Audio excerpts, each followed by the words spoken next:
Awesome. Hello, welcome. This is Amtgard Awards 101. We're going to go over a whole bunch of topics. We're going to talk about ladder awards, non-standard awards, noble titles, non-noble titles, paragon, masterhoods, knighthoods, and the whole kit and caboodle. All right?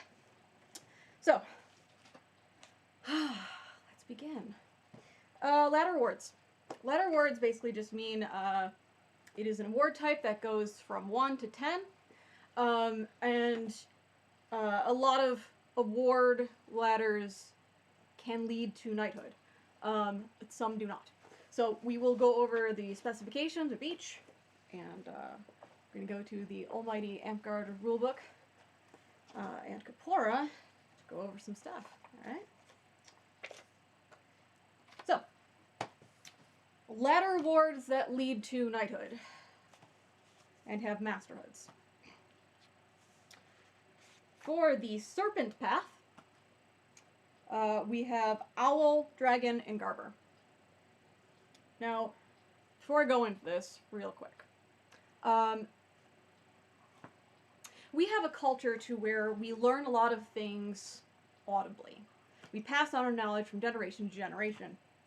Now, the one little thing with that is, if you are told a paragraph of a thing, and you pass it on to the next person, it gets tweaked ever so slightly, right? Telephone game. So what I have come to find out is the same thing applies with awards.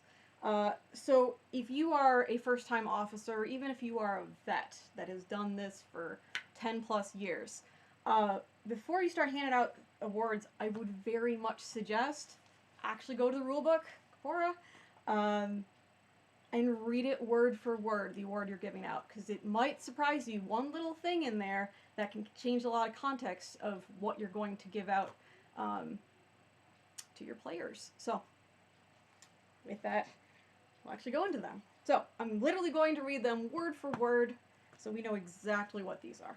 So, again, Serpent Path.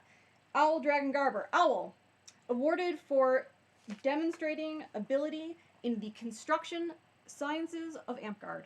Weapon construction, armor construction, furniture, shoes, belts, etc. Got it? Got it. Dragon. Awarded for demonstrating ability in the arts of Amtgard. Performance, painting, sculpting, photography, cooking, banners, artistically focused garb, writing, acting, role-playing, etc. And Garber. Awarded for the creation of garb. Tunics, tabards, pants, cloaks, gloves, sashes, pouches, handbags, etc. So, those are the three that are for Serpent. Each one can gain a masterhood. Masterhood is something that typically happens once you reach your 10th. So let's go to Flame. Flame. Roses, Smiths, and Lions. Rose. Awarded for service to the club not necessarily related to an elected office. Smith. Awarded for organizing and running battle games, quests, workshops, demonstrations, and the like while not in office, or for running such events above and beyond the requirements of one's office. Lion. Awarded for going above and beyond the call of duty in the execution of an office, or for leadership outside of office while performing a service to Amtgard. Now, just on those two paths alone, I will say, a lot of times things can end up interchanged. Sometimes you'll see folks getting roses when they would normally be lions. Smiths when perhaps they should have been roses. Things of that nature. So, again, go word for word into these. And if you have questions, if you're not sure, ask. The best thing you can do is ask. Ask a vet, ask a principality officer, ask your kingdom officers. If you are not certain what things normally get awarded for what, if you have any sort of questions about where things fall into and what can work better in certain things, ask. Ask, ask, ask.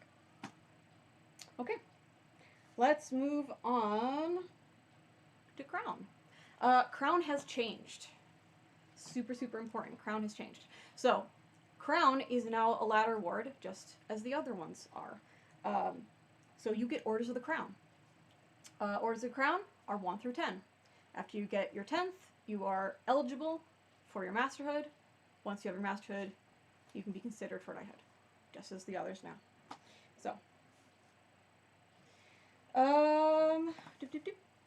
let's go to Swordpath. This one has a very long, lengthy thing. For Swordpath, again, it is a ladder award. Is Orders of the Warrior, not to be confused with the Warrior class. With this, each order has a specific criteria for them, so I'm just quickly going to go over them. Warrior. Awarded for fighting prowess, Orders of the Warrior follow a regimented pattern for distribution. So, a first order is granted for winning 3 consecutive matches in any tournament or for battlefield prowess. The second order is granted for winning 5 consecutive matches in any tournament or battlefield prowess. A third order is granted for winning 7 consecutive matches in any tournament or for battlefield prowess. A fourth level is granted for winning 9 consecutive matches in any tournament or for battlefield prowess. This is where it changes. A fifth level is granted for winning 11 consecutive matches in any tournament or for taking at least 3rd overall in a kingdom level tournament. A sixth level is granted for winning 13 consecutive matches in any tournament or for placing at least 2nd overall in a kingdom level tournament. A seventh is granted for winning 15 consecutive matches in any tournament or placing 1st overall in a major kingdom level tournament. An 8th level is granted for winning 17 consecutive matches in any tournament or for winning 2 major kingdom level tournaments. A 9th is granted for winning 19 consecutive matches in any tournament or for winning 3 major kingdom level tournaments. Finally, a 10th is granted for winning 21 consecutive matches in a kingdom level tournament or a fourth first place win in a major kingdom level tournament. Note, major kingdom level tournaments is defined as Weapon Master, War Master, Crown Quals Tournament, Olympiad, and or an interkingdom event tournament. The level of competition and number of entrants in all tournaments must be considered before handing out Orders of the Warrior above 7. The difficulty of the tournament must warrant the level of order awarded. Got it? Got it. All right. Those are all the award ladders that lead to knighthood. Again, they have masterhoods. Now, there are other ladder awards that are non-standard, that you can go 1 to 10 and gain a masterhood in, but they cannot lead to knighthood. So just some examples. Mask, Jovius, Flame, Griffin. Now, up in the Principality of the Nine Blades, we also have the Order of the Sharpshooter, and we have Tactician.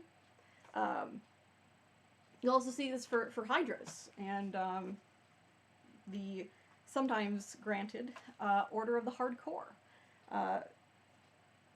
So there are some of these awards that you'll see across kingdoms and whatnot, but there are some awards that are park specific, and the office of monarch can grant specific awards that they see fit to help with their offices. I remember back in the day, Caradoc Hold had the Order of the Awesome, and the Order of the Chariot. So all sorts of things that are specific to park. So, and again, those can go 1 through 10, and lead to a masterhood even. So, are there any questions before we move on? Okay, awesome.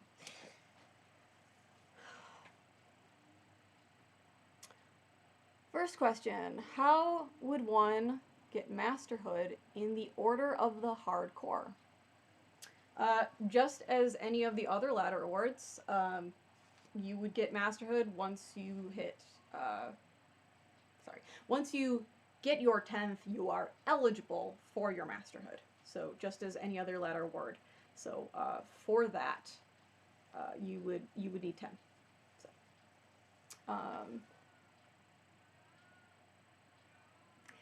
I still want a Master Zodiac. Then you fight for that. You keep doing that. Zodiacs are neat. Zodiacs are an award that is a monthly thing. So you have someone in your park that has done really awesome stuff in the month of July. You can give them an Order of the Zodiac, and that is a for that month specific awesome deeds and stuff of that nature. So, and there are multiple people that actually are super psyched about completing that because there's 12, right?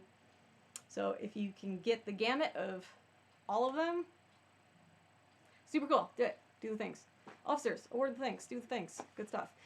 Next question.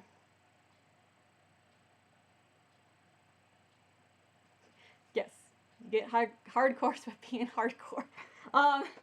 Okay, I'm gonna give a little clarification on hardcores. Hardcores are actually words that are very important to me, but can be awarded for things that they shouldn't be. So it is very, very important as officers to know exactly what it is and when it is appropriate to hand them out and when it's not. So hardcores, and again, this is location specific, so if you're watching from another kingdom or principality, you may not have this award, which is okay. We don't all have to have this thing, and that's fine. If you want it, cool. But yeah, so Orders of the Hardcore are supposed to be granted to folks that overcome adversity. Oh goodness, words are hard. So hardcore. Adversity in illness or disability, medical issues, and which also can include mental health and things of that nature.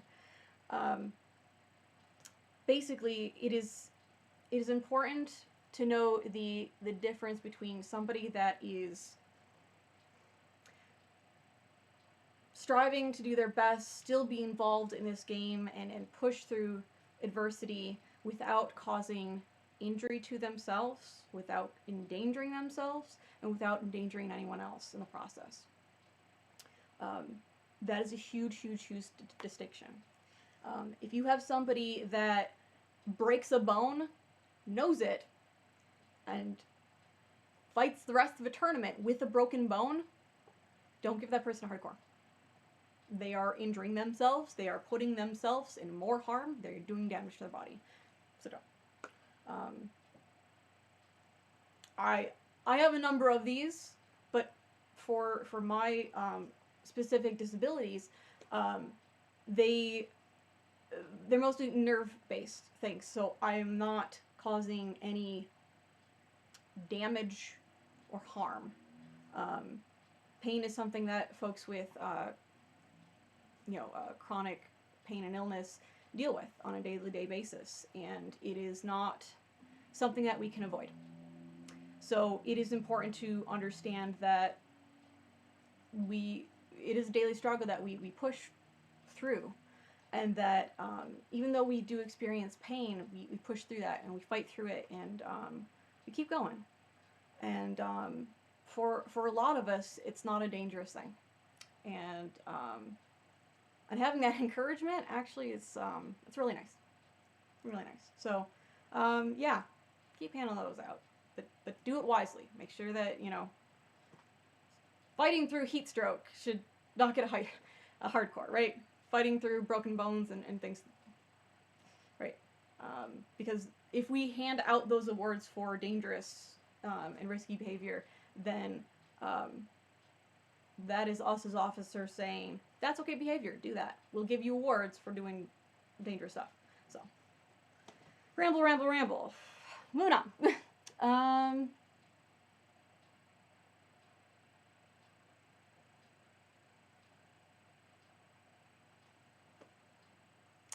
Die, then come back as a zombie and keep playing Amtgard in regards to hardcore. That's a strategy. Alright. I mean, as long as you can keep yourself together, I mean, it's not going to cause more damage, maybe.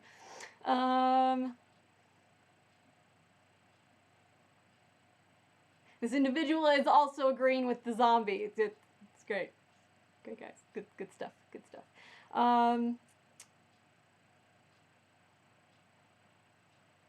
Not everyone gets them. They have not received over the hardcore. Yep. Can be crazy.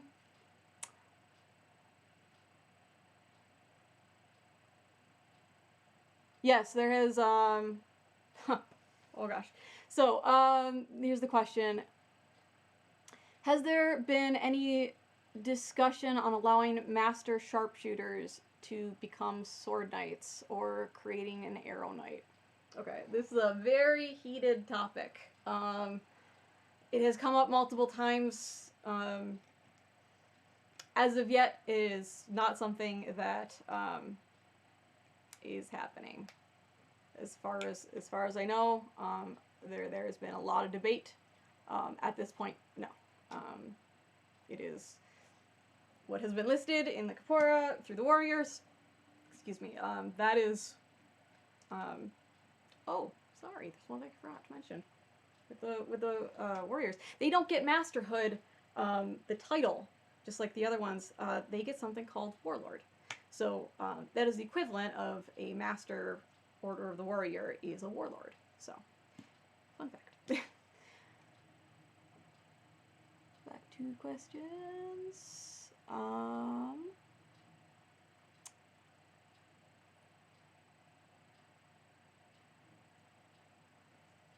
Just more examples of other things that have been given hardcores for. You're doing great. Oh, bless you. Thank you. You're amazing. No, stop complimenting me. No. Oh gosh. Would you say someone coming to field on crutches and volunteering to reeve every field until they are healed as hardcore worthy? Yeah. If they're not causing any harm and they're not endangering themselves by doing so, yeah. That's a huge thing. If folks are able to find other ways to keep active and involved in the game and the community through injury, yeah, no, I think that would be a great example for hardcore. Yeah, absolutely. Again, I must specify this. I am Principality Regent. I do not give out hardcores, so right, for local level, this is something that can be given out by your monarch. At Principality level, our monarch. And this is, again, a 9-blade specific award, to the best of my knowledge. So, even though I think, yeah, that seems like a good qualification for one, That does not mean that if you were to do so that you would get one. Again, I do not have the authority to give them. Moving on. Correct. So just following up with that, still coming out and grieving and participating when they could have just sat around at home and it did not come out whatsoever. Yeah, absolutely. Absolutely.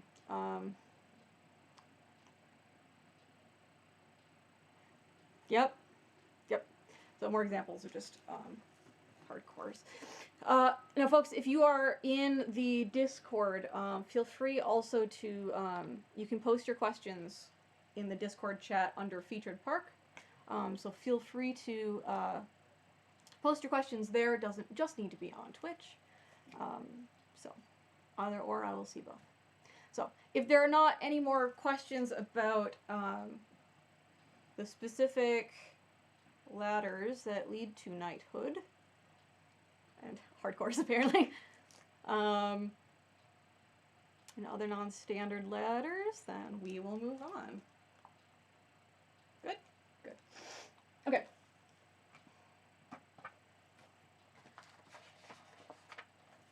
Let's go into... Oh, actually. Tyler, real quick, could you grab one of the scrolls right from that thing laying there? I would like to... 1 second. Grab one of the what? One of the scrolls, right there. Yeah. Thank you kindly, sir. So, this thing I'm going to explain for each thing as we go. Officers. If you decide, hey, I'm going to give somebody their 5th Smith, you need to know what you're actually going to physically hand out as well, right? So, 1 through 9 is usually a printed award. This is an award that has already gone out, so it's okay for me to hold that up. This is just a printed up thing, but very nicely made. They're usually blanks, so you get whichever one pertains to the award you're giving. Usually put the date, the person's character name. This is like the one time that you see someone's full name written out. So if they got noble titles, non-nobles that they particularly like, make sure you put it on there. You know, they will absolutely appreciate it. And then the number that you're getting. Trey's, my cat, is also now here. He's in every video now by his own accord. I love you. And then in recognition of, you're going to say what the reason that you're giving the award for. And at the bottom, you sign your name. Again, you're doing it with your character name, your orc name, right? What you go with. So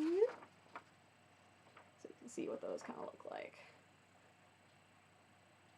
Also, good job, Gil. You did the thing. You already know this, you already have this. This is the physical award that you'll get when quarantine is over. Yeah, so usually that's, you know, you can do this 1 through 10, but for a 10th, because they are extraordinarily hard to get, typically you'll see somebody make a scroll for them. So I will go into those momentarily. So we're going to go over noble titles. Before that, we're going to go again to our handy dandy Kapora. And this is 9 blade specific. But these are noble titles that are throughout the game.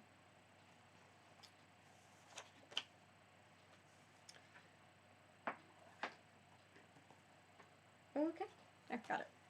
So, and again, this is going to be one of those things to where you should know what you're actually handing out.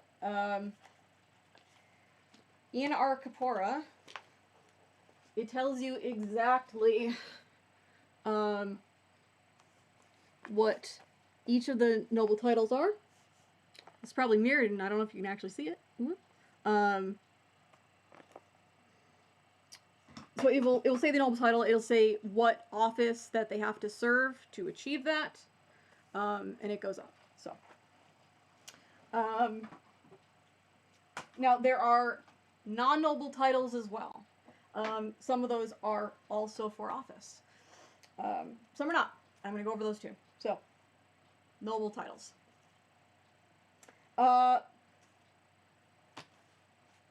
more thing I'm going to say just real quick.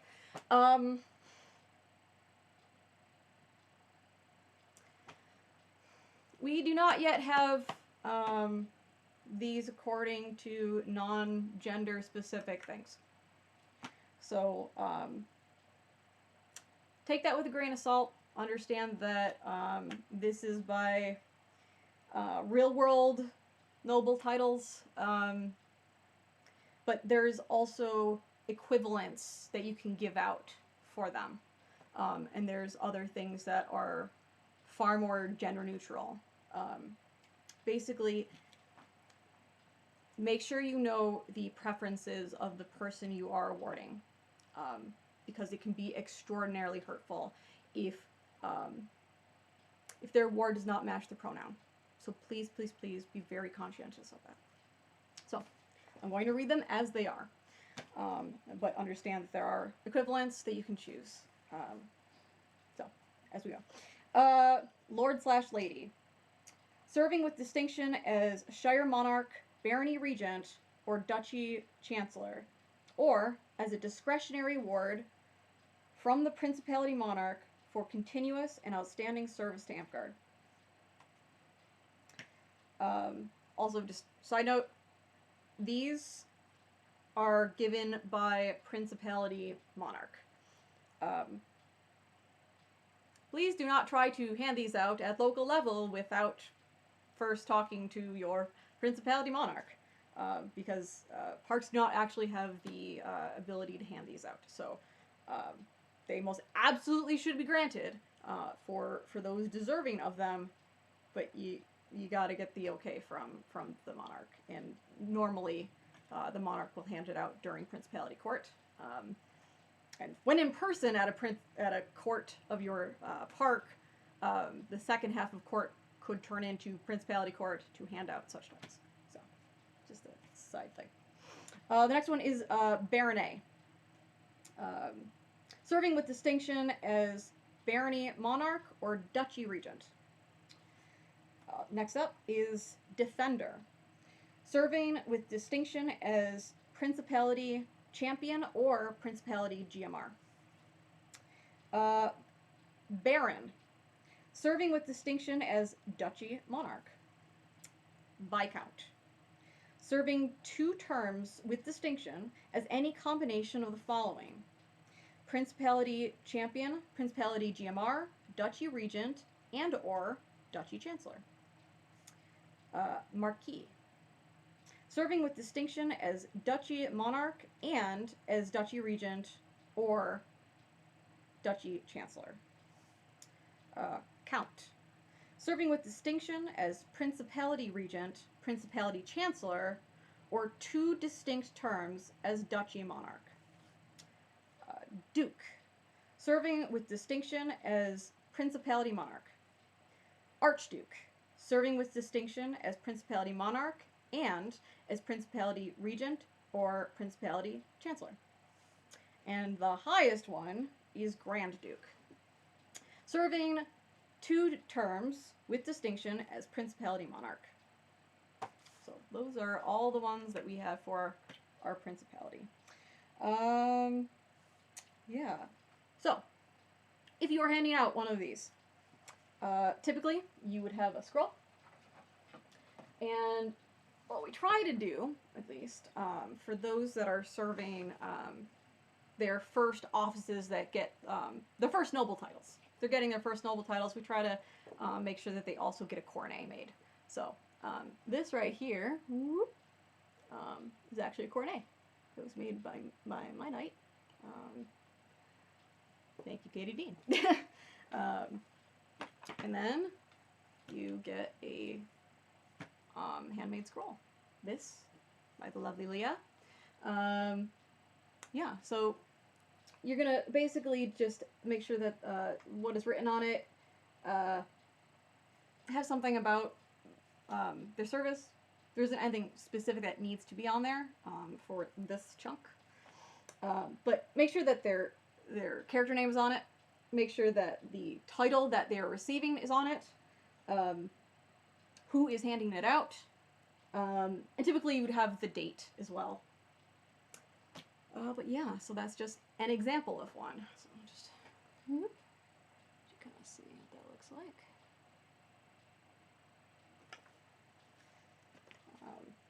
I could not get my Countess title off my wall, so. But I love that scroll very, very much, so. Beautiful scroll, so that would be a cool one to see. Yeah, so that's normally what you get for noble titles. So, officers, make sure that you you talk with your local artisans and see if anyone is willing to create such super awesome art. And for coronets, just basically ask around. You'll find a lot of folks are really willing to help you out. So, and for those folks, you are amazing. You are lifesavers, and it makes that moment so much more. So that's all because of you. So thank you so much for that. Give them huge props. Spam all the things. Give shout outs to the amazing folks that donate their art to awards. Yeah. Does anyone have any questions about noble titles before we go on to non-nobles? Again, like the other video, I'm going to do a silly dance. As we wait, because there is a 20-second delay. 20 seconds is a long time. Hey, there we go. Crack a bow. Good stuff. Again, Discord, feel free to type in the featured park. If you are with us here on Twitch, go ahead and just send me a message through the Twitch chat. Okay, if there's nothing more of that, we will move on. Again, if I missed something here, or there's a question. Poobart has a question. Oh, look at that. Where are we? There we go. Deepest apologies, I did not see that. Thank you for letting me know. All right, there is a question. Define distinction as it pertains to this topic, please. Yes, absolutely. So, in the Kapora, it also states what the job is. You have very nicely listed your responsibilities, your powers, and your limits in office. And they have that for every office. Essentially, just doing the bare minimum is not going above and beyond, right? It's not putting that extra oomph in. If it's just your park barely made it through this term and it, so by some miracle, still exists, that's not really it, right? Serving with distinction is you've got this nailed. This is done excellently well. In some cases, goes above and beyond. You're taking next steps, right? Trying to think of some good examples.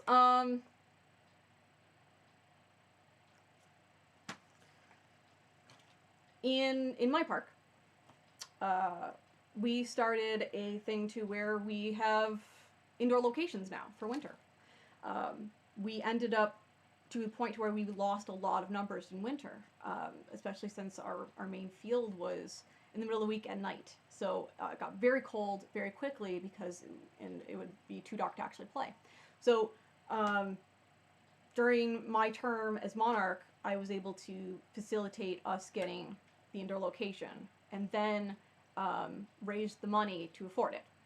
And then went further to make sure that we were able to afford it years after. It's actually sort of a pet project of mine that I make sure that I do auctions every year to for us to afford it. I felt that it was important that if this was something that I brought upon the park, that I did not want it to be a burden, and I didn't want it to be something that someone else would have to deal with going further on, with me just going, oh, here's a $400 or $500 bill that you gotta now deal with and raise money with. Okay, bye. So that was one thing for my term. So that's an example of, you know, doing more, right? There's nothing in here that says you must get an indoor location for your park for winter. There are things that you can do in all of these offices that just goes a step beyond. So be creative, try things, try to encourage your players, give them incentives, give them things to work on, run contests, have, you know, other tournaments that they can do, right? There's lots of other things. Our current monarch created a bounty board that has been hugely successful, and we've had that every single term since. Just above and beyond. So that's kind of how I see it, at least. Again, I am just the regent. I cannot give these titles. So these are my opinions. They may not be shared by those that can actually give them. So just sort of a disclaimer. Also, just a note on that. There are a lot of folks in office across the Principality, and they change halfway through, and some folks might have to drop out early and get switched with other officers, and every park is changing at different points. Plus, Principality office is also changing up in there too. It is extraordinarily hard for Principality to track every single person by themselves. So award recommendations are huge. Make sure that if your officers have done a good job, go to Principality and tell them. If their term is coming up, tell your Principality officers, let them know that it is happening. Let them know that you witness them doing great stuff, and that you support them, and that they should be seen for a noble title. You do not need to know what noble title that is. They will do the legwork. They will figure out what titles they do and do not have, and they will look up. Keep going. Okay. I'm adjusting the volume. They will go through the orc. They will go through the Capora and see what level they should be at. So don't worry about not putting in the recommendation just because you don't know what title it would be. Just tell them, hey, my officer's done a great job. That will give them enough time to make the determination, to talk to other folks, to make sure that they know what they did during the term, to make sure that they have served with distinction, and then be able to know which titles they already have, and what actual title they are eligible for. So, recommendations are huge. Please, please, please, please, please, please, tell them. Are there any more questions on that? I see there's a bunch of things written.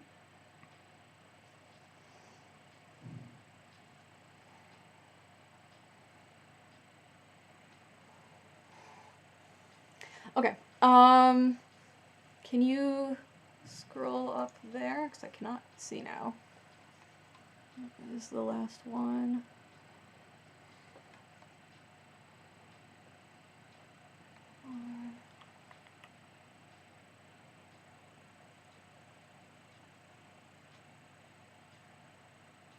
Sorry, folks. There's lots of chat. Trying to figure out where the questions are. Oh, my Discord has been moved. There we go.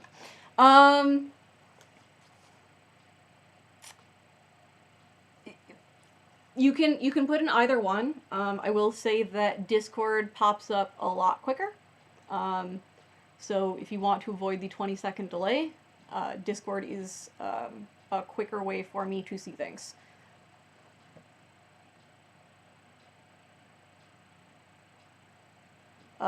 Yeah, if you have a question, if you can tag me, that would make it easier for me to see, because there's a lot of chatter. Excuse me. I'm just trying to read through and figure out what is actually a question and what is just a conversation between folks.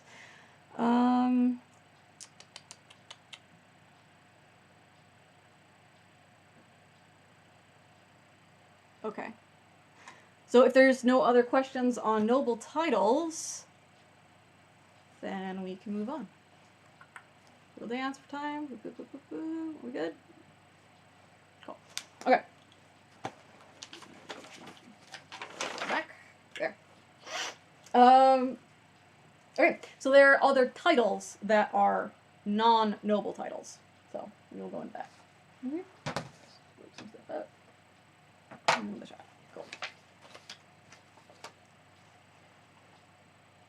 Cool. Okay, non-noble titles for service. Master. Serving with distinction as Shire Regent, Barony Chancellor, Duchy Champion, or Duchy GMR, or as a discretionary award from the Principality Monarch for continuous and outstanding service to Amtgard. Esquire. Esquire. Serving with distinction as Shire Chancellor, Shire/Barony Champion, Shire/Barony GMR, or at the discretion of the Principality Monarch for continuous and outstanding service to Amtgard. Dreamkeeper. A lifetime achievement award for service directly contributing to the betterment of Amtgard. Walker in the Middle. Exemplary service as a reeve. An individual may never receive more than one. Yeah, so I'm Walker in the Middle. We also have Paragon Reeve. So they're sort of the same thing at this point. Though one has a much longer history and a lot of prestige to the name. But they can be seen as interchangeable.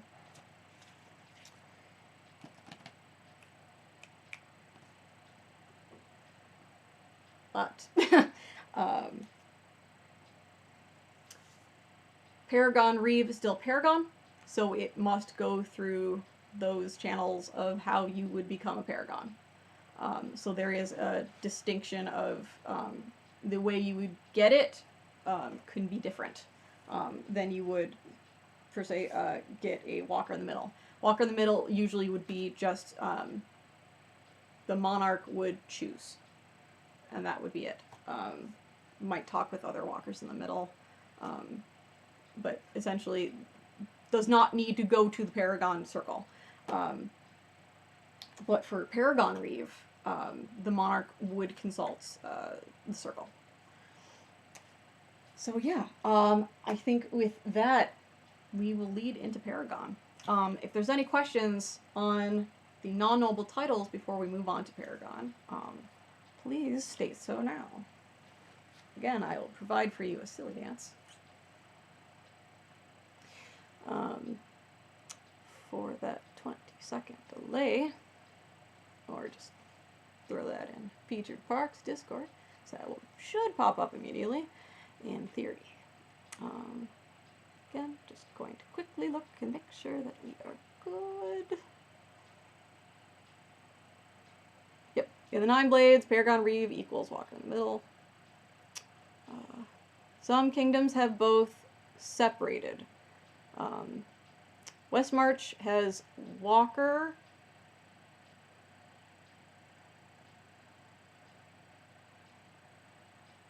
Okay, typo. Has Walker as a stepping stone. So, again, with a lot of awards, things will vary per kingdom.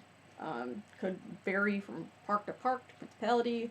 When in doubt, check your corpora, check the rulebook. Things may vary. So, again, this discussion is primarily for the Principality of the Nine Blades, though there is other Amtgard-wide awards and things of that nature that will be the same across the board. So we do have specific things for us, which we are addressing, but there are going to be a lot of these things that will be just Amtgard-wide. Okay, and with that, hydrate. Have you hydrated today? That's a reminder. Go hydrate. We're going to Paragon. Paragon.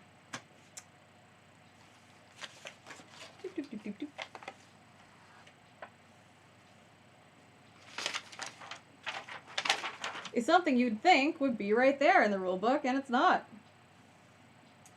Thanks, rulebook.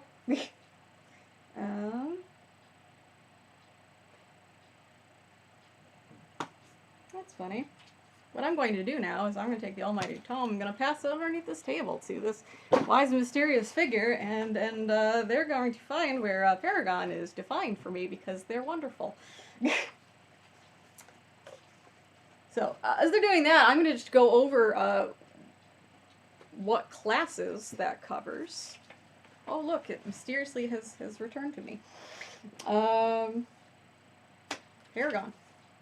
I'm just going to tell you what Paragon, according to the rulebook, says. Paragons. Sometimes referred to as class masterhood. This is an award given to players for consistently being an excellent example of their order, class, in full class battle games.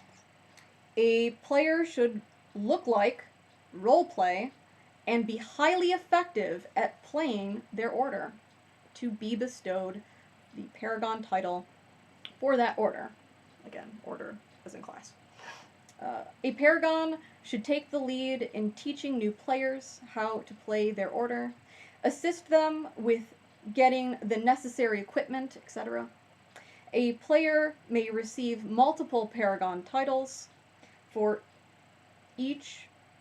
Sorry, misspoke. A player may receive multiple Paragon titles, one for each order. At the discretion of the monarch, active Paragons may be consulted about new Paragons being inducted into their order. The reserve symbol for a Paragon is a sash in the color of their class with silver trim. So,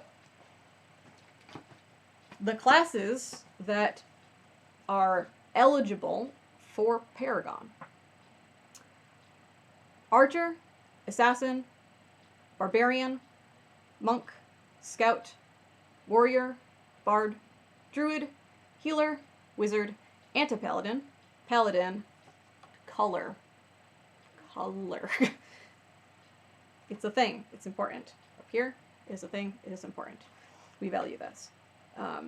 Reeve.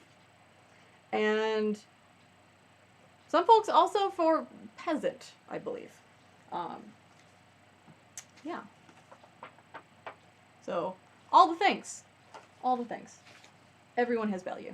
Value is important. Value everyone. So, if you are the Principality Monarch someday, and you are the one that will be handing out this award, how does this work? As of right now, we have a cool system going on with surveys. Our Guild Master of Paragons creates surveys, and they are first given to all of the Paragons, and all the Paragons do the survey. It is also, at the same time, sent out to everyone that is active in the Principality. And they do the same exact survey that the Paragons do. Through that, we are given a whole lot of data.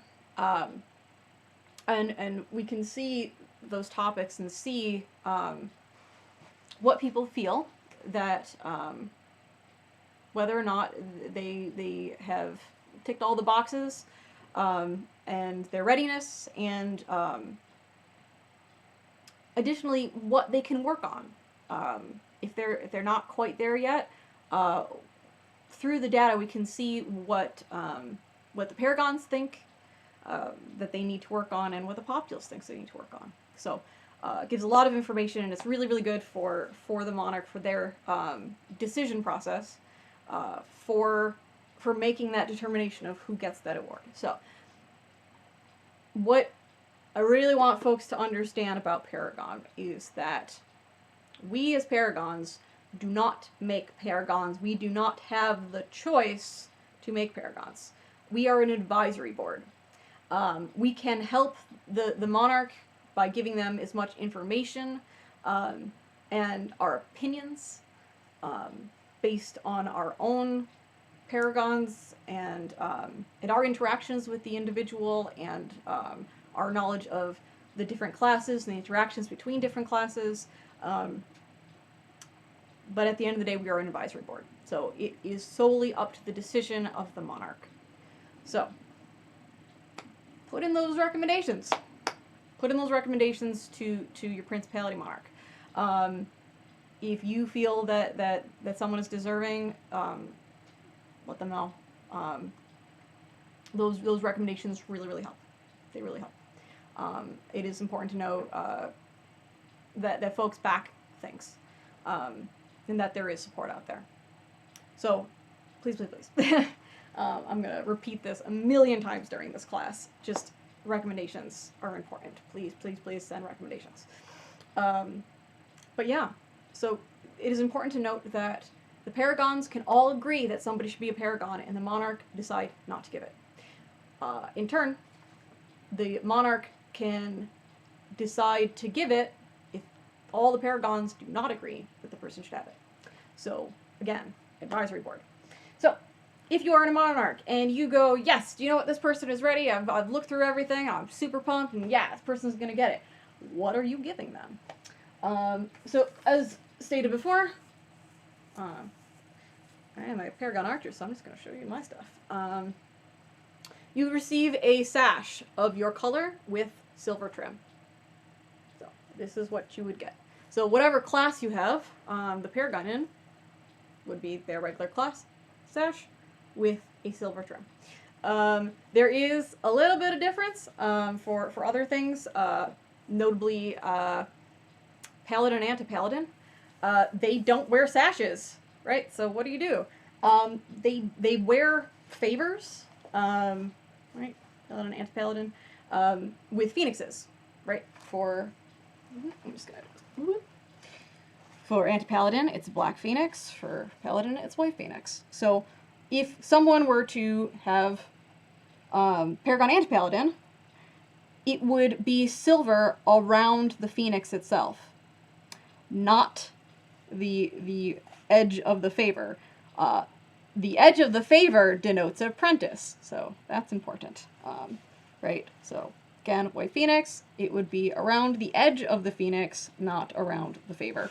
It doesn't need to be a favor. It can be garb. It can be anything that folks wear. It can be armor. It can be something that is present and visible on the body with the appropriate phoenix color, and then silver directly around that phoenix. Sash, favors, and you get a scroll. This, again, my knight made this for me. This is Sir Diana Starfall. So as you can see, scrolls are very different in many different art forms. Some have lots of words, some have little words. It is very much up to the discretion of the artist. And also kind of, their interpretations and what they think folks would like, and their art styles and whatnot. The cool thing about this one, it actually connects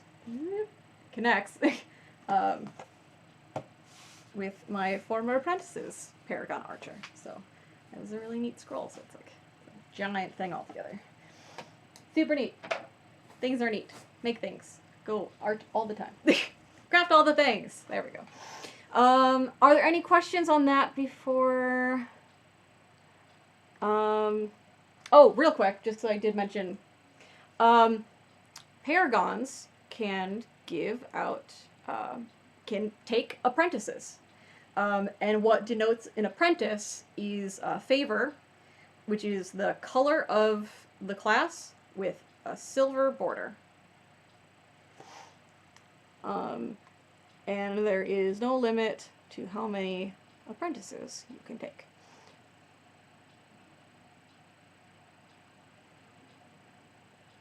So, just looking to see if there are any. Yes! My bad. Monster! You can get Paragon Monster. That's the thing too. All the things. Appreciate all the things. Yep. Because we also said,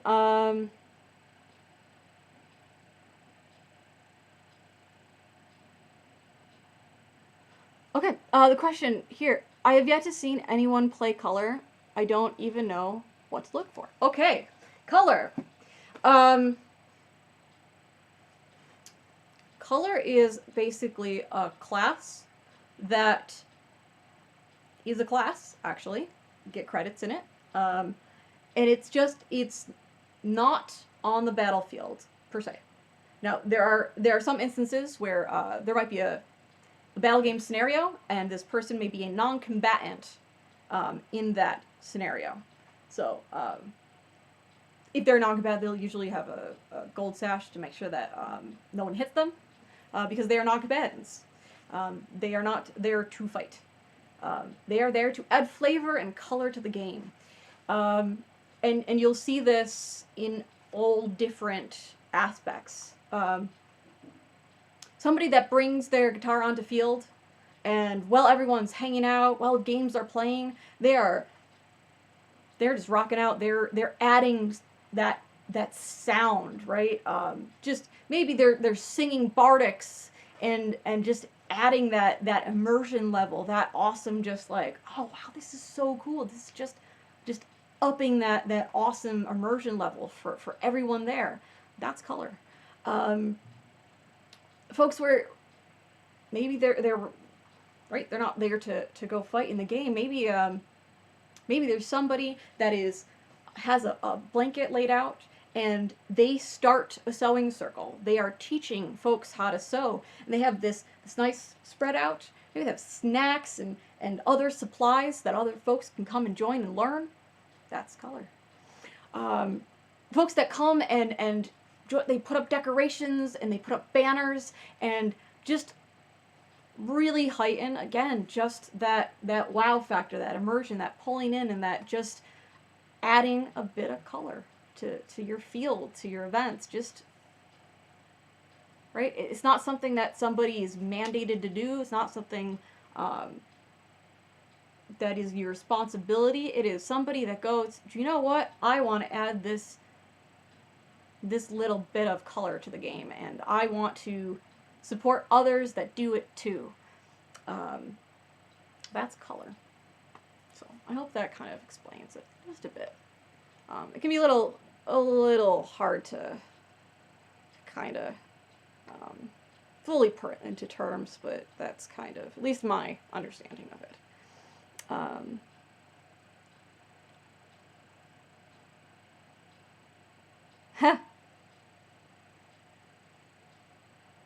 Admiral's playing color right now.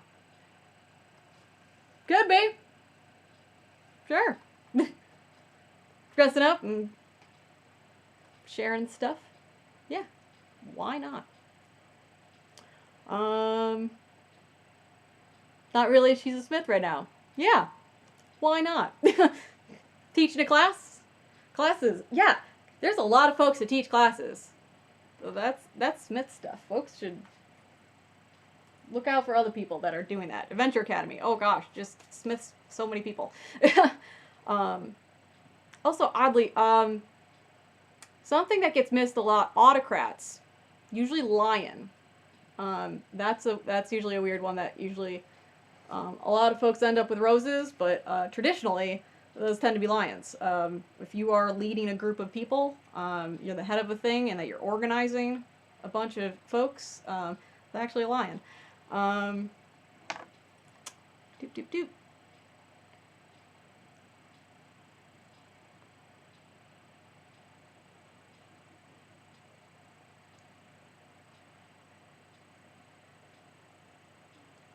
How is it defined as a class? Oh, well, it is actually defined in the rulebook.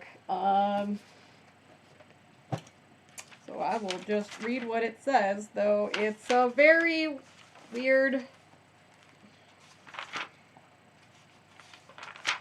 It reads a little weird in the rulebook. I'll be honest with that.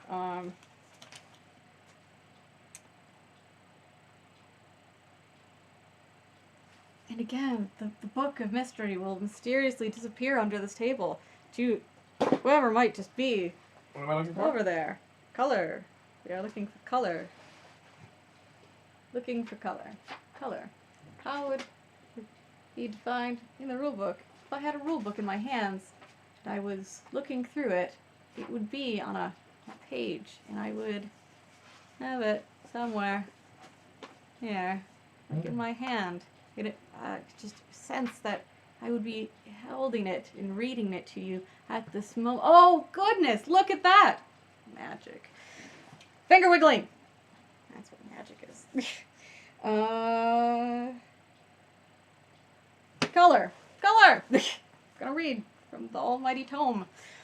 Color, a catch-all term for members of Amtgard who do not participate in the combat portion of the game. These players are often very valuable to the organization as they provide logistics, leadership, and support to keep the rest of the game moving smoothly. Examples can include water bearers, heralds, event organizers, and serpent knights. Serpent knight thing always felt a little weird to me. It's not a serpent knight, but came from the dome. There you go. But, yeah. Just like any other class, also. It isn't a thing to where you have to just squeeze it into that couple of sentence thing. Do not feel restricted by what that says, right? You can be an archer that dresses like a barbarian, and their whole thing is that they're super uncoordinated and goofy, but once they have a bow in their hand, for some reason, super accurate, and no one understands why, and that's their whole shtick. But it doesn't make them any less of an archer. So, right, understand that these are sort of guidelines. These are kind of just, but not hard and fast. You must do this. This is exactly it. There's all or nothing. So, hope that helps.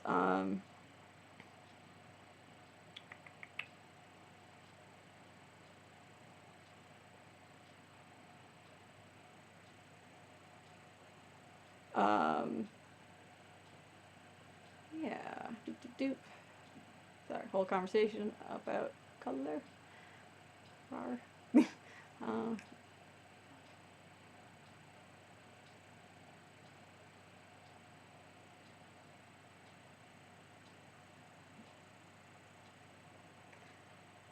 Doop.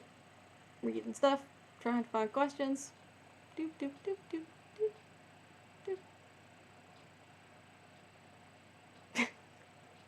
Yes, for color I am very monochromatic. My bad.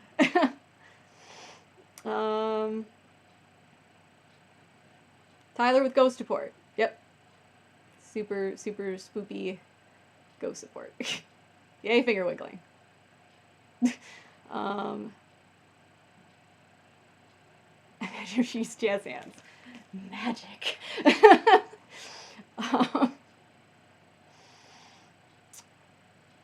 Okay, these are all things. Okay, doop.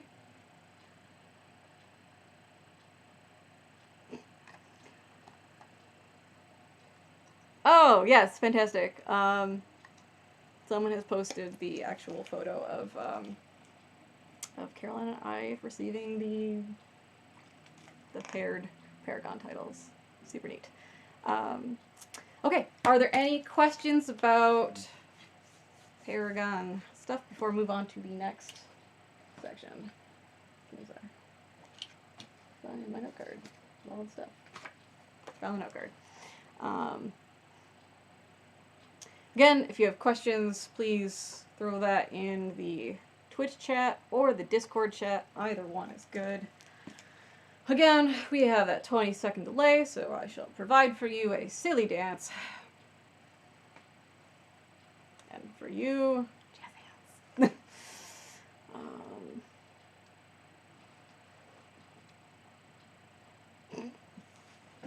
Okay, just random comments.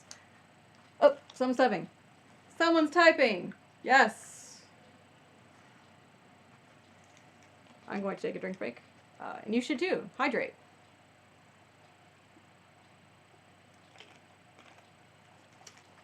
Hydration is important for paragons, too. Be safe out there, folks. Okay. I will move on to the next bit then.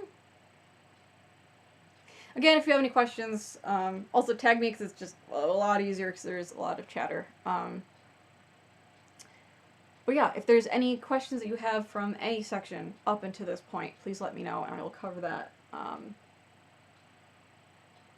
If there isn't anything right now, I will keep going.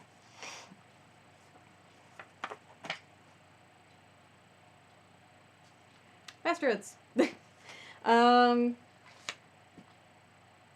So a quick bridgy thing from the last one. Paragons used to be called Masterhood. So instead of Paragon Archer, it'd be Master Archer. The name has been crossed over. So anyone that was a Master is now a Paragon. So the title has just changed and it moves over.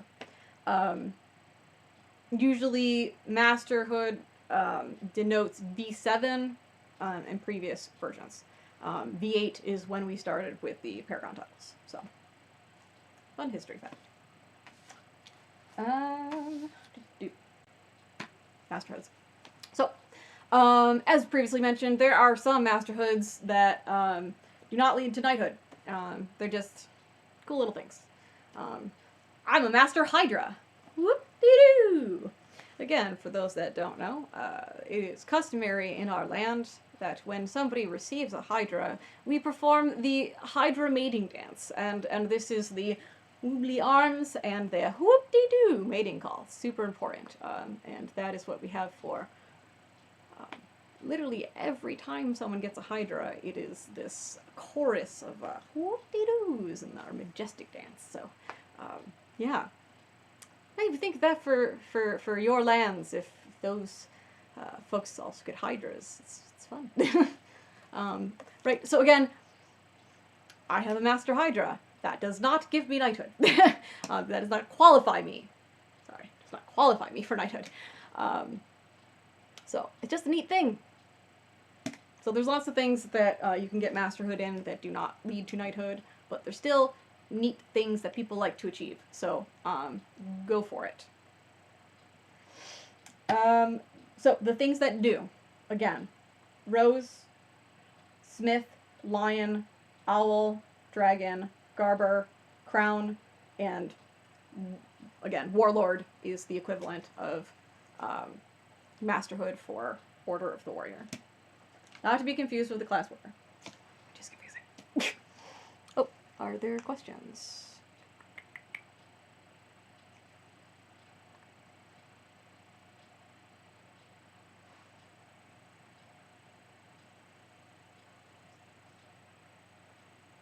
Oh, yes. Okay, so, just going back a little bit for, there's a question about, masters that re-earn Paragon. That's actually what I did. So I am a V7 Master Archer, but I am also a V8 Paragon Archer.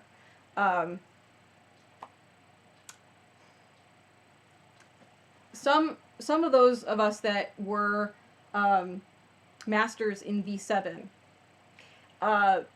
felt that the class changed enough that we wanted to re-earn it, that we really wanted to kind of take a second whack at it and make sure that we were still the ones to go to for questions and that we were still excelling in our class and performing at that level. It was and is not a slight to anyone that chooses to just take on the title of Paragon. 100%. It's more of a personal thing. If you personally want to go for it, then go for it. But yes, that is a thing that can happen. If you personally want to re-earn it, make it known. Be clear that that is your intention, so that folks are watching, and that the Paragons know, so that they can also be tracking, and that discussion can happen just as you did when you previously went through the circle and were voted, and the monarch awarding it. So yeah, just keep that open communication going, and if there's something that you want to strive for it. I did it and it works. It's and it meant a lot to me to be able to do so, and it does for those that also have done so and are doing so. So yes, it is a thing. Any other questions before we go on? Yep, Master Mask is a thing. Super cool. Fun history lesson. There used to be things that led to knighthoods that do not anymore. So, from my understanding, Master Mask and Master Hydra actually could lead to a Serpent Belt way back in the day. Griffin, too. And Griffin. Griffin, too. But not for Serpent Knight. I'm assuming Flame. So there are things that used to be, but are no longer. So, now in this day and age, those do not lead to knighthood. So, fun, just random, old school info.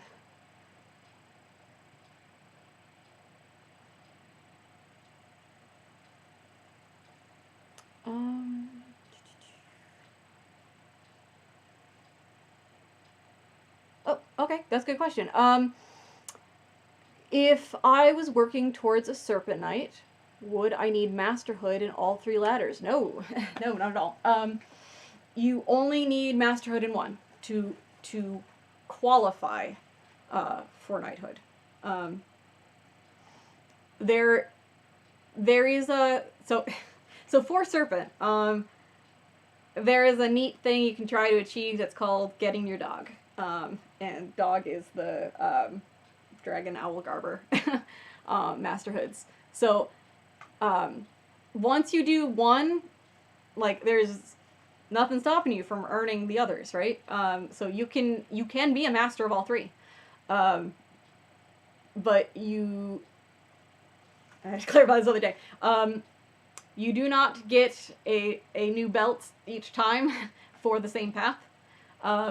You can get multiple belts in different paths. So, right, so you can be have your Master Rose and be a Flame Knight. You can have your Master Dragon and be a Serpent Knight, and you have your Warlord and be a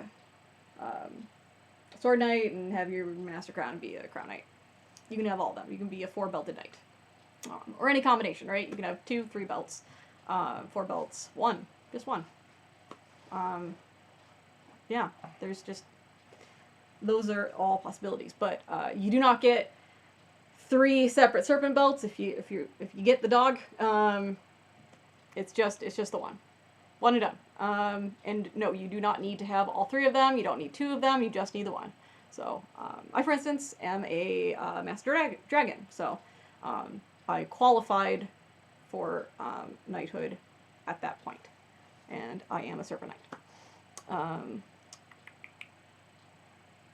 Question like that. Yeah, Dog Knights. One day. I think that's a cool future thing. I'm nowhere near it, but it's a cool thing.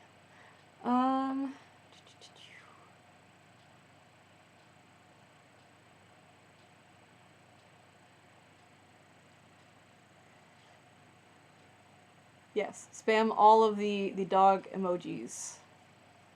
There it is. Good stuff.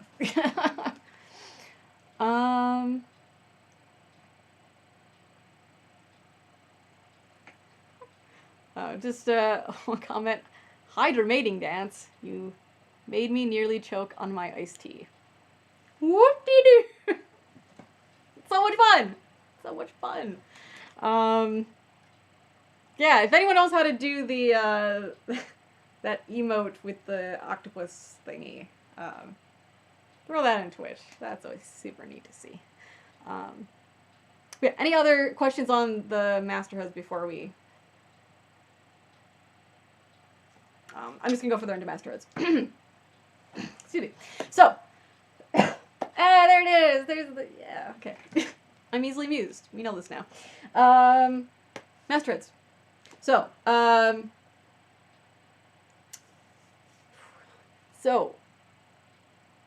Masterhood is not something we can give out. Masterhood is something that we need to get from Kingdom. So, the Principality Monarch can facilitate those recommendations by going and having conversation with the Kingdom Monarch and asking permission from them if they are alright with awarding it, giving permission for it to be awarded, etc. And for the art awards, right, that would currently, you'd send those recommendations to me. I then go to the Kingdom Regent and seek their blessing to give it on their behalf. So again, it is not something that we can give out. It is something that comes from Kingdom, and we can hand it out with their name on it if they give us their blessing to do so. So that is 100% their decision at their discretion. But if you have recommendations, please send them to Principality, because again, having that support, having all of that makes that conversation a lot easier to be like, hey, this is everyone that supports it, I support it, and you can, make a case for a candidate. But if you're going in and go, yeah, no, literally no one is recommending this award, the conversation that's a hard conversation, right? And might not be ready for that conversation. So, please, if you notice somebody's up there, send in those recommendations, please. So pretty much anyone at their 10th is then qualified for their Masterhood. Now, different kingdoms do it in different ways. There's a bit of a cultural thing. So some kingdoms will give you your Masterhood with your 10th. Other kingdoms will wait 3 to 6 months before handing out a Masterhood. And sometimes folks will... there are times when Kingdom will look at a candidate and feel that they're not quite there yet and they need to show more work. And in those cases, it could take longer to get mastered. So yeah, so it's very much a cultural thing. It varies between regions. So yeah, check with your kingdom to see what the culture is and how that works. Ask questions. Always ask questions. If you don't know about a thing, ask questions. No harm in asking stuff. So many emotes in that chat. Oh my goodness. Yep. All right. Good stuff. Yeah. So if you get blessing from Kingdom and the person's ready and you're gonna give that award, you as a Principality Monarch, what are you giving out? Good question. So, I was going to show you my Master Dragon, but it is bolted to the wall. It is a gigantic thing, and absolutely love it. Again, Sir Diana, you were too kind to me. Make me all these beautiful things. This thing is a massive wire, like feather. And then it has mirrors with like acid etched scroll into it with hanging mirrors of like my heraldry and what my company at the time was and my park's heraldry at the time and the dragon for the path and then the kingdom. symbol was there. Like, it is this massive, beautiful thing. So, masterhoods are a big deal. Not everyone can achieve knighthood, and there are a lot of folks that don't want to achieve knighthood. And for them, that is the highest award that they are looking to achieve. So for them, it could be just the pinnacle moment of their career. So when you are giving that, do not have a printout, right? Something like this is not appropriate for a masterhood. You want a scroll. You want a solid scroll. I'm just going to quickly flash you my knighting scroll.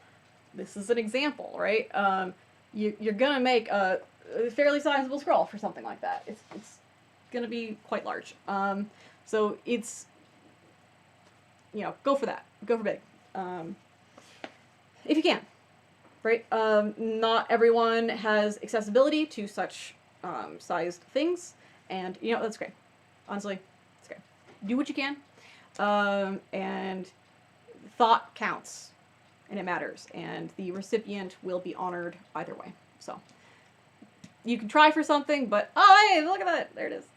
For those that are in the Discord, that's it. That's my master dragon, the massive, insanely beautiful thing that is bolted to the wall. That's it. So that's an example of a masterhood. Actually, ghostly figure in the corner of the room. Could you take a picture of your masterhood? Yep. Because you also have one of those things. Whoever this ghostly creature is haunting this place. I just held this and didn't take a drink. Hydrate. Remember to hydrate. Hydration is important for masterhoods. Everyone should hydrate.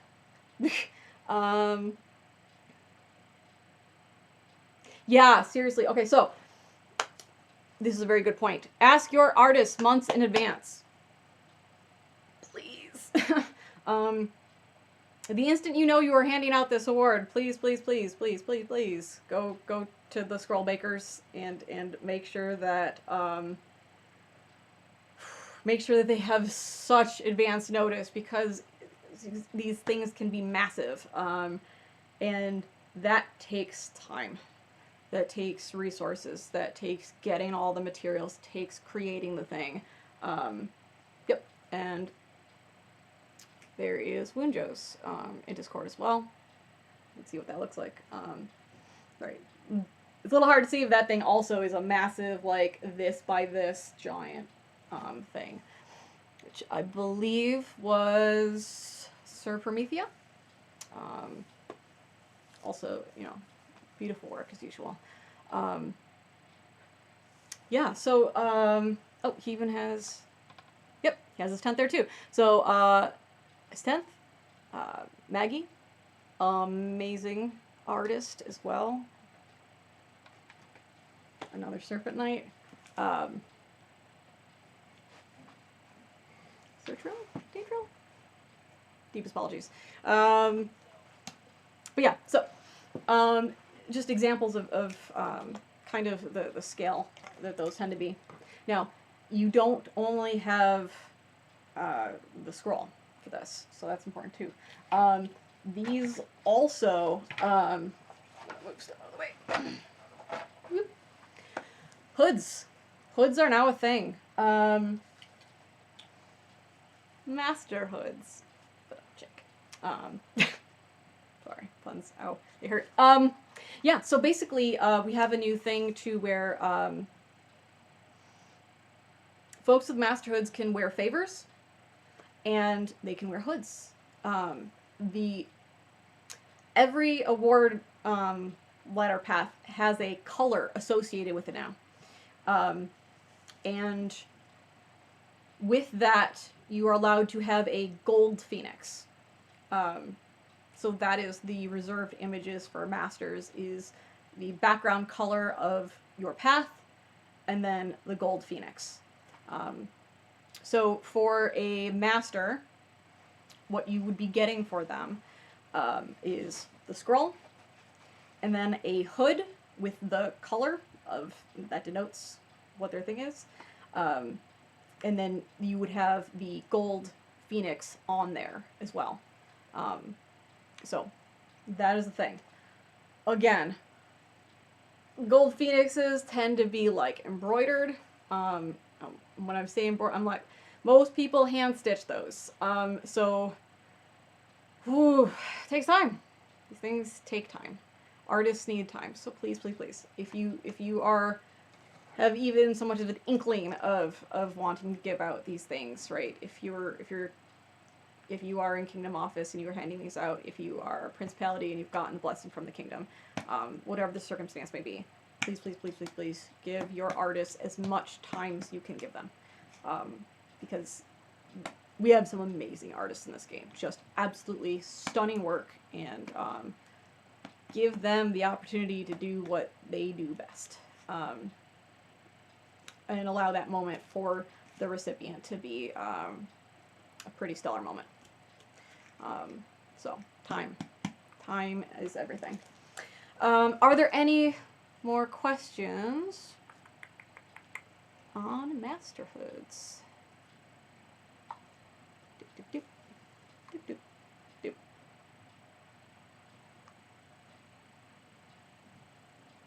Why is it bolted to the wall?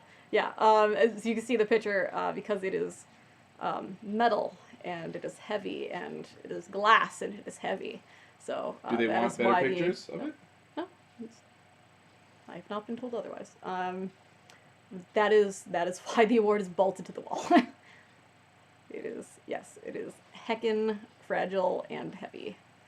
So gorgeous. Yep.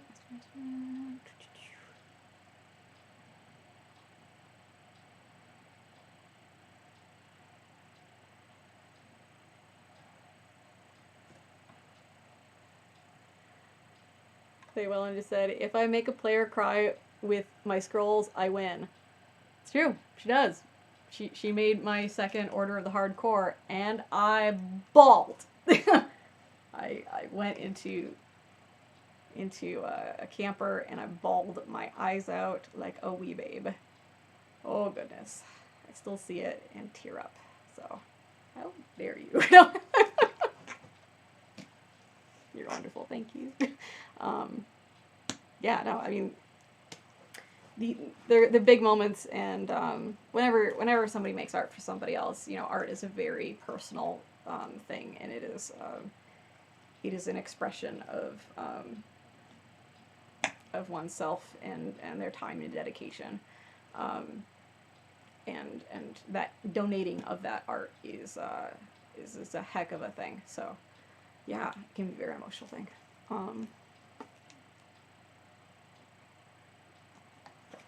Okay, so, if there are no more questions on that, we will skip to the next part. Again, 20-second delay, so little dance for you, jazz hands. Oh, there's a question on Discord. Sorry for the glare. Oh, there's...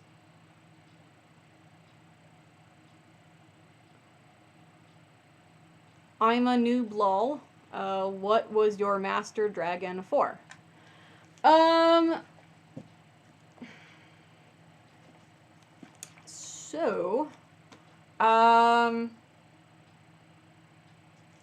ended up getting my master dragon after my second consecutive kingdom win, and particularly with the entries that I threw down with in that kingdom tournament to win. One of the big pieces that I had was a you know what, I can actually quick intermission. I'm gonna show you exactly what that was.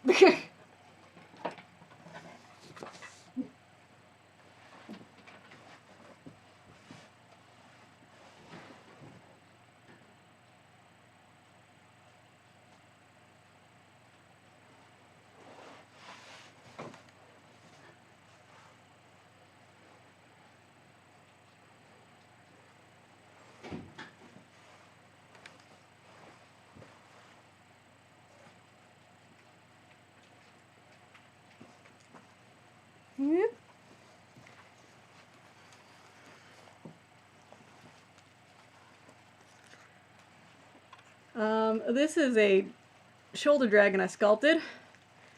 And if you press on his middle chin beard, he actually spits water. Yeah, he's this massive thing. And this was one of my entries. So, just one. That was in there. So, yeah. So, this contributed to my Master Dragon. Plus all the other entries I had, and then I went with. So, yeah, there you go. And into the abyss. Whoop. There we go. All right. Any other questions? Thank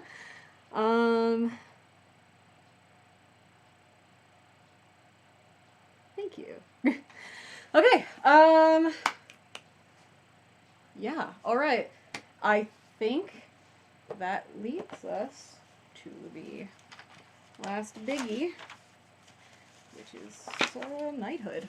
So, if anyone has any questions for anything that we have discussed previously up until this point, again, the 20-second delay, silly dance, added jazz hands. Okay.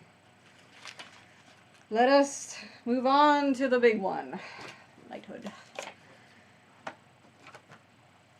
Such a biggie. Biggie. Oh gosh. So, knighthood. It is one of the highest honors that we have in the game. It is very hard to do, and it usually it can take up to like 8 to 10 years to achieve. Do not be discouraged by that number. Do not be discouraged by looking at anyone else's art or service or stick skill or their duty in office, what they've done. This is a thing based on you, not based on others. So it is extraordinarily important that you focus on your path, your ladder, your journey, and you. One of the most common misconceptions with knighthood is that that there isn't a differentiation between masterhood and knighthood, that they're the same thing, that one is a stepping stone to the other, and that is incorrect.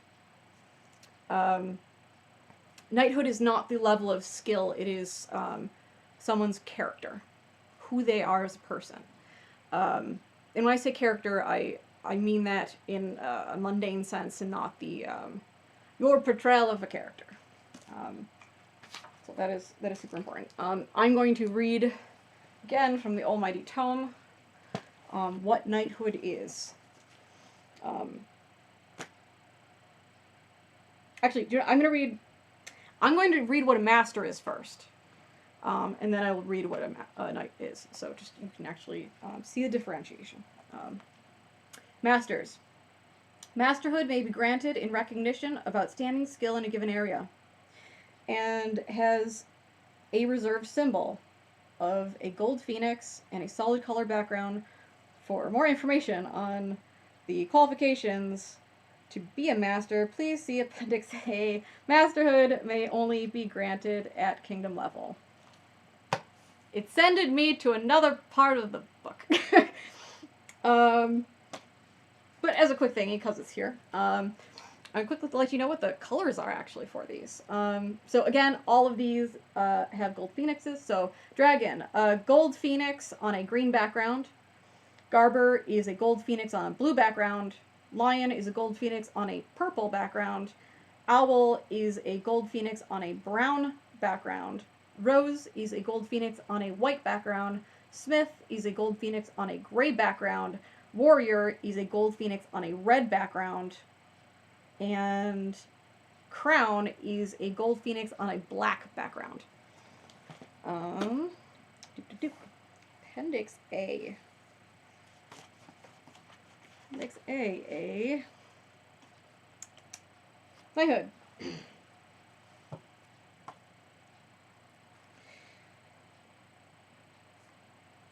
Gonna send me somewhere else? No, okay. Below are the recommended criteria for becoming eligible for the 4 orders of knighthood. Having these awards only grants eligibility and does not require that knighthood be bestowed. Super important. Whereas masterhood is recognition of skill, knighthood is also recognition of character in addition to having skill beyond that of a master. It is suggested that the orders that reflect a player's positive character, Griffin, Walker in the Middle, Jovius, Mask, etc., be considered when determining any class of knighthood.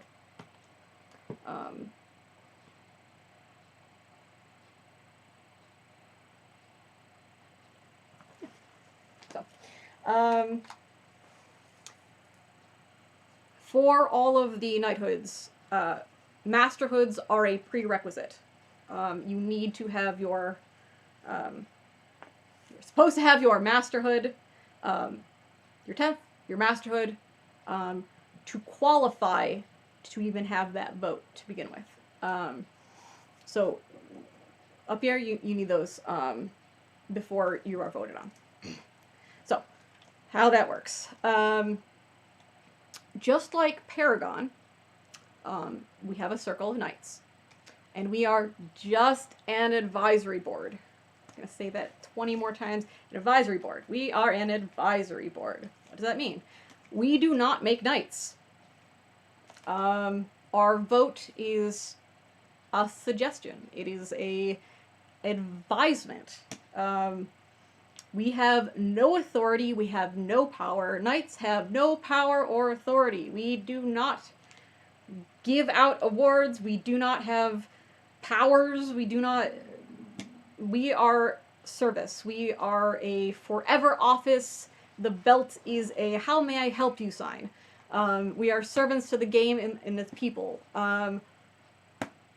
It is very misconstrued a lot of times what knights can do. We are an advisory board.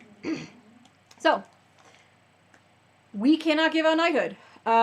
We as in the principality, we cannot give out knighthood. We do not have that authority. So again, that's kingdom. That is a kingdom monarch's choice. So, again, recommendations, fantastic. Send those in. That can go to our knights, to our principality monarch, to then have that conversation with kingdom. We can tell them the feedback from our knights, what our knights voted, that whether or not the populace supports it, exactly what the knight did, their service to the game and the people, whether they are knightly of character. And we can send all of that information to Kingdom, make a case for our candidates, and it is 100% their decision in the end. We can all vote yes, all support it, and the monarch decide that they do not. Contrary, we could all say no, and no one believed that should happen, and they could still knight somebody. It is 100% their choice. We do not have that choice. So the most we can do is support those that are up for it, give guidance and advice, and send those recommendations in, and we can make cases for those that pass those votes. And but that's it. So it is very important to note that we as knights do not make other knights. We do not have the power or ability to do that.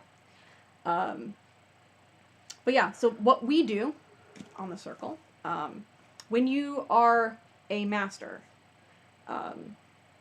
your vote basically goes up onto the knighting board. Clarification. Your discussion can go onto the knighting board. Voting does not happen right away. According to our bylaws, you must be a knight for X amount of time. Whoa, sorry. You must be a master for X amount of time before you are voted on. It is important for us to see a master be a master first, because it is not the same thing. And it is important value masterhood for what it is. It is the mastery of the skill type. And for us, we want to see what they do with it.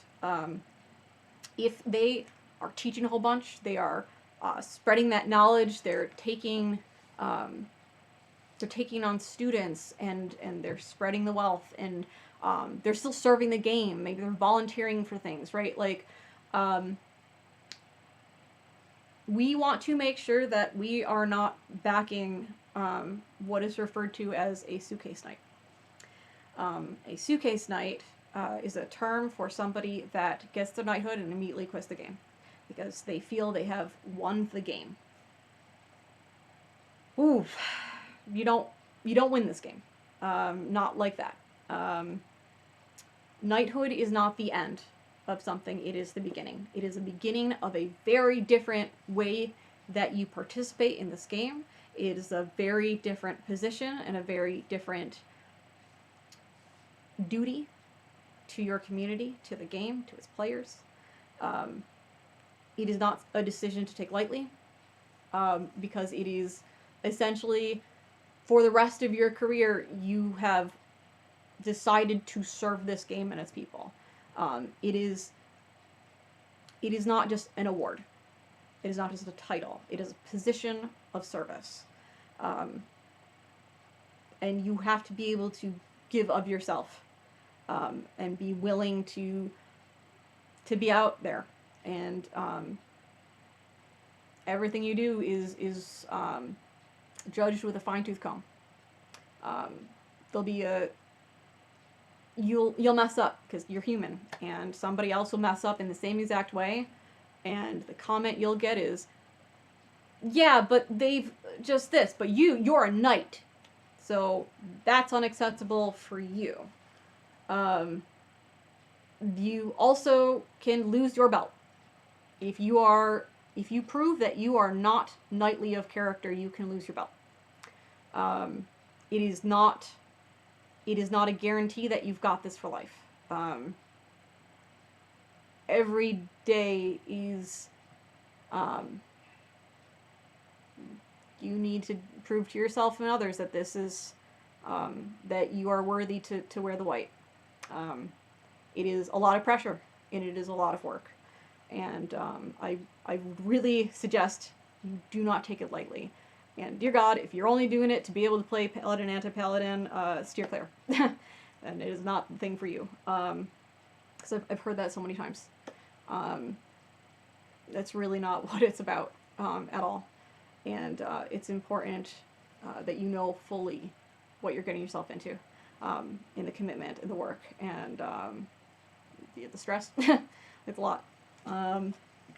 But yeah, it is extremely rewarding. Like for myself, I wanted to be a knight because teaching means a lot to me, and that's a way that I can give back to the community. And having the belt just helps facilitate that for me. It's basically like having a degree around your waist, going, I know what I'm talking about. I have been vetted by this game to talk about this game in this topic. So I can go anywhere to any kingdom wearing this belt and offer to teach something, and that be enough for them to trust me to be able to teach. So that's what knighthood meant for me, is being able to facilitate teaching in this game, and being able to be in a position where I can share my knowledge and my experience and my love and passion for this with others. So know what you're getting in for, know the pros and cons. Yeah, that's a lot. So every kingdom is kind of different with their bylaws and how their knights affect things. Some councils will need like 100% vote. Some need like half. Some need. The proportions are different depending on the kingdom.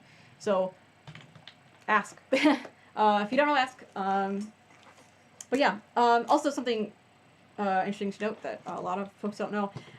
Once you get to 8th, in any of these paths that lead to it, you are automatically added to the watch list. So if you have 8 in something, we know about it, and we're watching you. No pressure. Yeah, basically 8 is the number to where we really start focusing on everything that you do from that point on. So basically, ladders show a progression of your skill, your scale, your breadth of work, the mediums of which you do your work in, the different types of service skills and whatnot.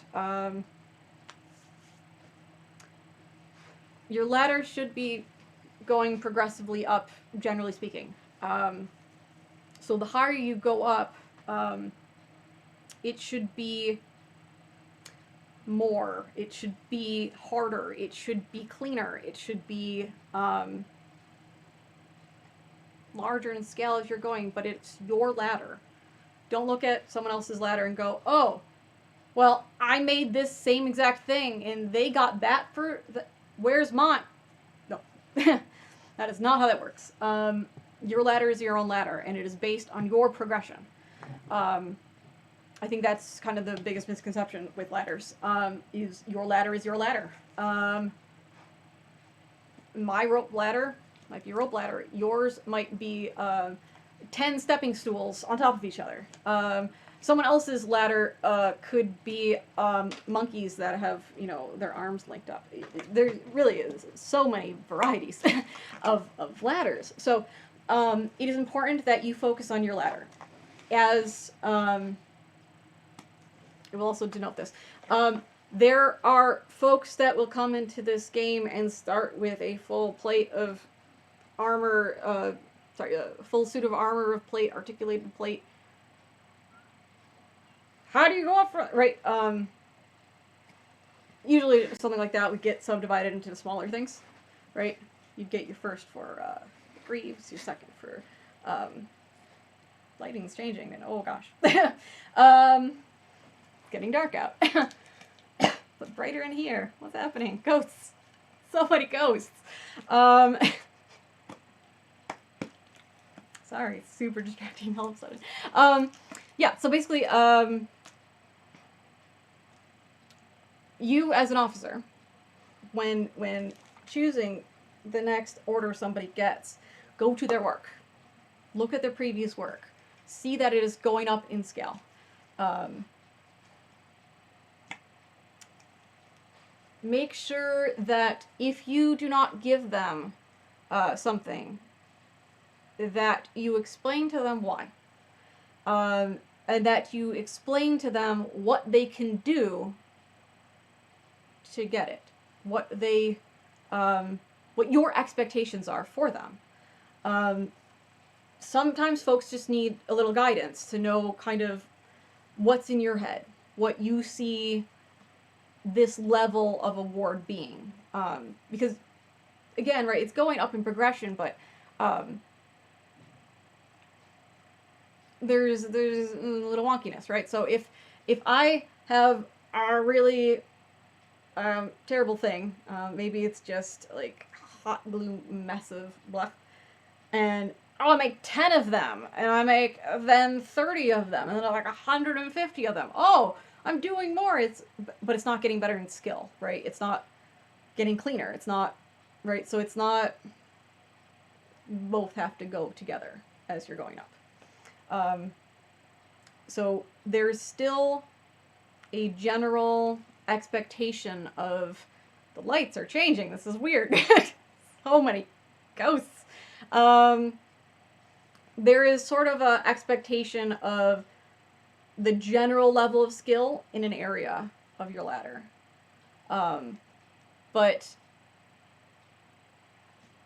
that is a very generalized thing, right? Higher you go, we're expecting, like for Serpent, right? We're expecting sets of things, we're expecting collections, we're expecting multiple things, bigger, and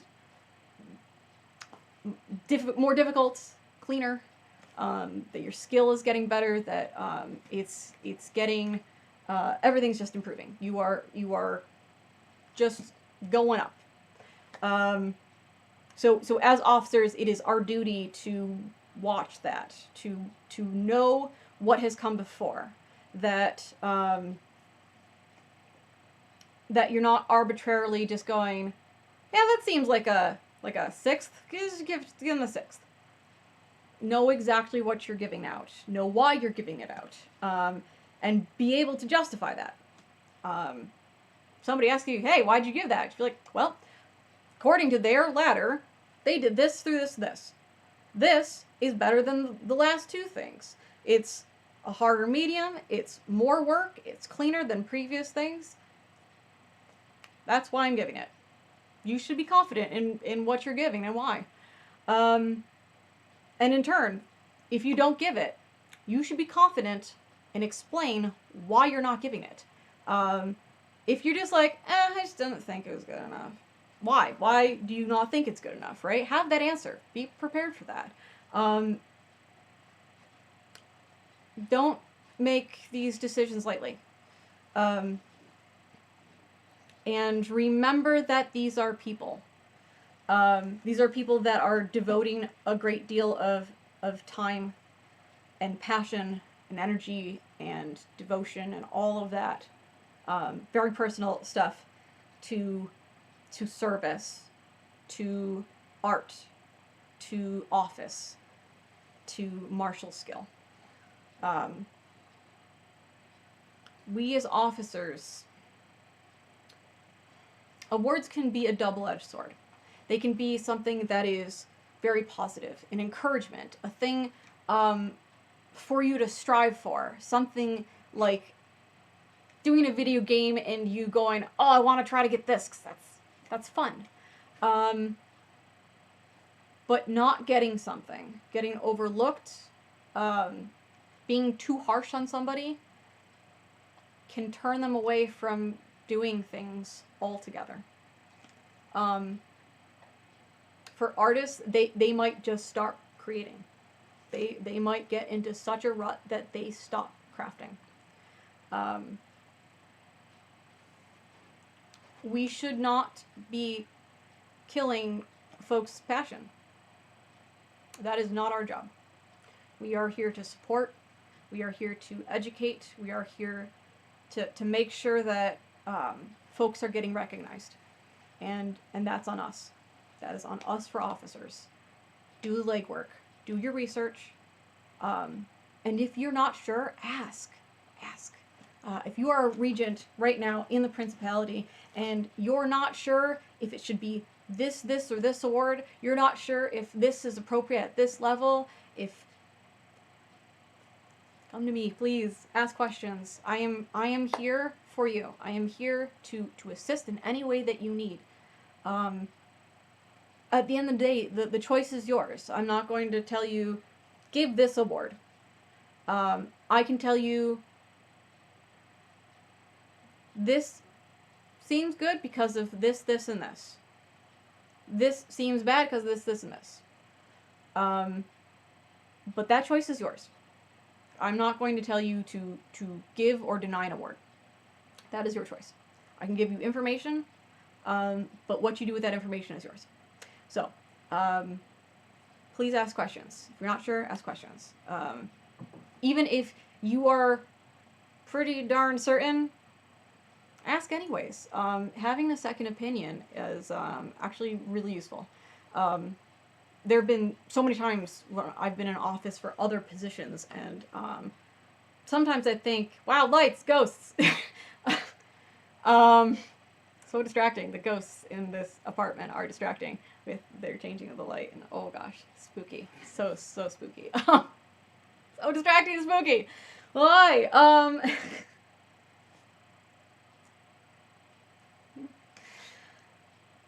Where was I? No. Ghosts. It's terrifying. Anyone in the comments? No. Ask all the questions. Yes. you're not sure, just ask. Having a second opinion really helps. It might point out something that you had not considered, and you were so certain of something, and you're just like, oh wow, no, do you know what? I didn't consider that, and now knowing this information, wow, I feel far more confident in giving this. Or, do you know what? This was a very inappropriate thing, or this, you know, I can't give this out at this time. But oh gosh, if they do this and this, yeah, then they're ready. That's the thing too. Sometimes a single activity or a thing will not be enough for something like really high up. But if they do a lot of that high level thing, right? Sets, collections. This could also be positions, right? If you're doing Feastocrat at every event for a year, that's a lot of work. That's a lot of service. So you might not give a 10th for just doing one of those high-level feasts, but all of them? Maybe a thing to consider, right? So understand that even if the one instance isn't enough, a collection of them can be. So put that into consideration when also going over the rewards. Also, super important. This is the Principalities awards right now. I keep track of everything. Every park level, Principality level, everything. And this has been what I've been going off of since, back in December when I came in as Pro Tem. So, and for this term, when super legit actually Regent. So everything. Every time I get a recommendation, I stop everything and I put it in these books. It's a giant packet of things. It is a lot of people. It is a lot of people to keep track of, and it is a lot of awards, and a lot of service, and a lot of art, and a lot of everything. It's on you to make sure folks aren't getting overlooked. And if you don't write it down right away, also I'm working off of 2 phones worth of also notes on my phones. Backups for my backups. If you don't write it down, you don't log it right away, you're going to forget. You're going to forget literally that night. Someone's going to tell you at court, oh, this person did all this and didn't get anything. Right then. Right then and there you write it down. Because you know what? By the time you get home, you won't remember that. Guaranteed. You will not remember that. And all of a sudden, somebody might have done a whole lot of work, got overlooked the first time, and now is getting overlooked the second time because you didn't write it down right away. Don't do that, please. Please, please, please, please, please. Now, also in turn, if you go to a court and you are outraged that somebody put in so much work and did so much and they didn't get something, but you then just stay silent about that, they're not going to get it because your officer didn't know, so they still don't know. It is crucial that you put in these recommendations. We are not omnipotent. We cannot see everything all the time. And we also do need reminders. Not everyone is super anal and has 3 binders and 2 phones worth of notes, right? They might need a reminder. You tell them, oh, hey, so this person did something, and you don't see them right away, send them a PM that night. Hey, just a reminder. Right? If they don't get that award at that next thing, send them a reminder. Folks end up getting overlooked for not malicious reasons. A lot of people have this sort of knee-jerk thing of going, how dare they? They didn't give me this, I did all this work, and I just got overlooked. Sometimes it's just 'cause they didn't know. They didn't remember, they couldn't XYZ. Now, I'm not going to tell you that it's never happened to be a malicious thing. I don't know. I'm not other people, I can't speak for them. I can speak for myself that I have never maliciously, intentionally overlooked someone before. So, but we miss folks. And it is a crushing feeling when you realize you've done so. It is absolutely crushing. Because you feel horrible. You feel like you failed your duty. You failed them. And it helps us so much when you speak up. When you let us know. When folks tag me in all those pictures, I love it. I love it so much. That helps me so much. And I have overloaded all of my phones because I take screenshots of all of those pictures. And I now have cloud on both of my phones that I have over 1,000 photos of things just from this term, of just so many different angles and different pieces and different things. I log everything. And I couldn't do that if you folks didn't let me know that was a thing. I don't have eyes and ears everywhere. You guys are my eyes and ears. Help me help you.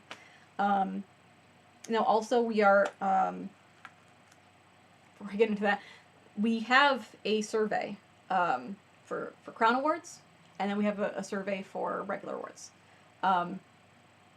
Please use that survey. The cool thing about that survey also is you can put in anonymous award recommendations. So,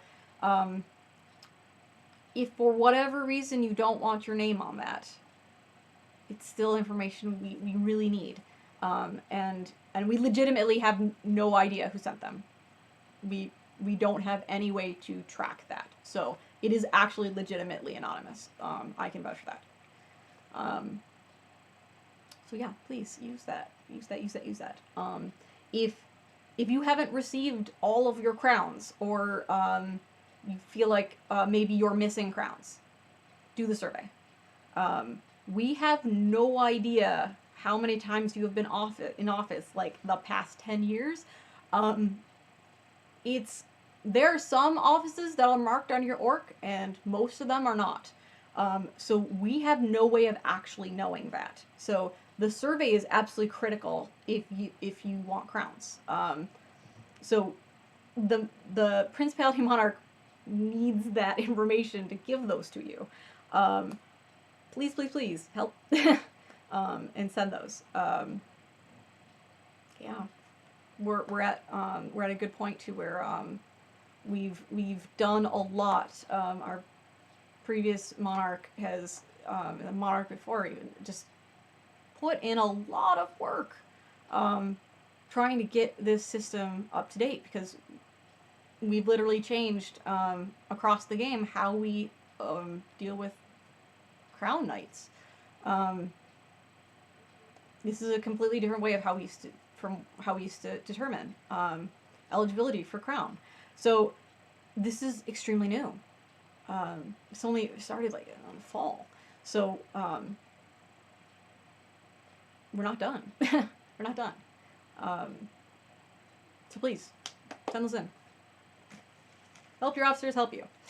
And also, again, nominate your officers for those crowns. Let them, let officers know that their terms are coming up to actually look into the crowns. So that's super, super important.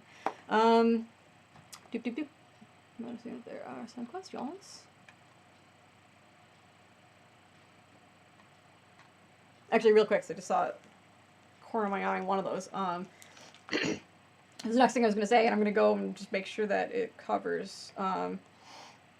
This is a new world and a new culture.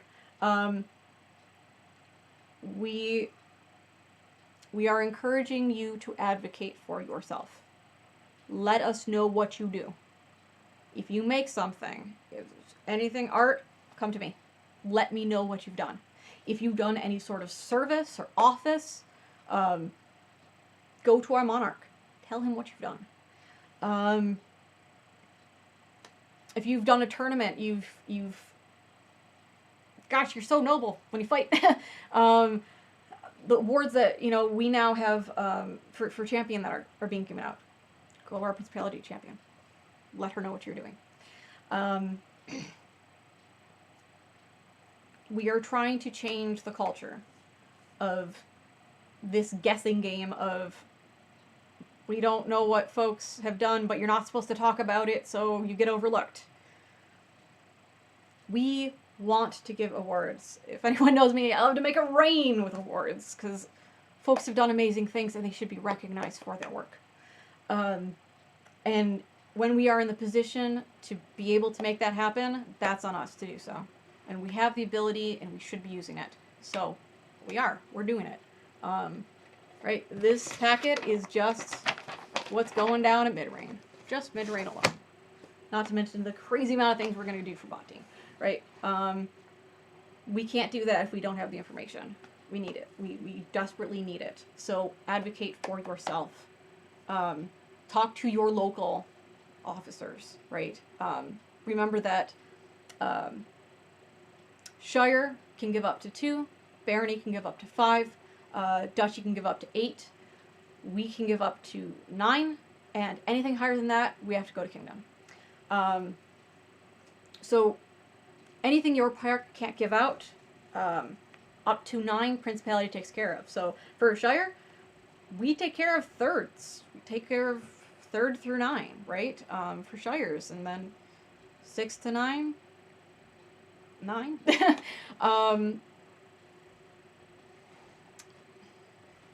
That's a lot of awards for a lot of folks. We're all in one park, right? Every one of the officers that can give stuff, we belong to one park. So knowing what everyone is doing in all the other parks, we can't. Like we do not have eyes and ears everywhere. We do not have mystical powers, even though jazz hands. But yeah, you're our eyes and ears. I'll say it till I'm red in the face. Please, send those in and self-advocate. Right. I will say, however, please remember that these are volunteers. And please do not be rude. Please do not go to your officer and be like, "Give me my 8th. How dare you? I deserve this. I've been overlooked for this, and you know what? Not a single time more. You give me this now." Don't. Oh, goodness, no. Please. We're doing our best, and we want to give you things. Please don't be mean to your volunteers. We are volunteers. How much work we put into this is the equivalent of a full-time job for a lot of us. And a lot of us, they also have full-time jobs on top of it. Now put into consideration what is happening in the world right now. The level of stress and uncertainty and fear is rampant. We are all volunteers. All of your officers are volunteers. They're doing their best to serve you. Please don't shoot the messenger. And be kind to those who are serving you, because they are doing their best. So that's pretty much that. So I'm going to go to questions now. The ghost, yes. So spooky.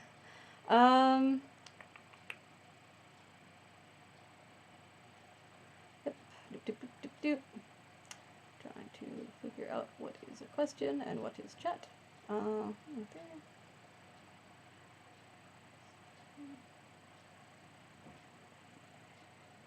Yep.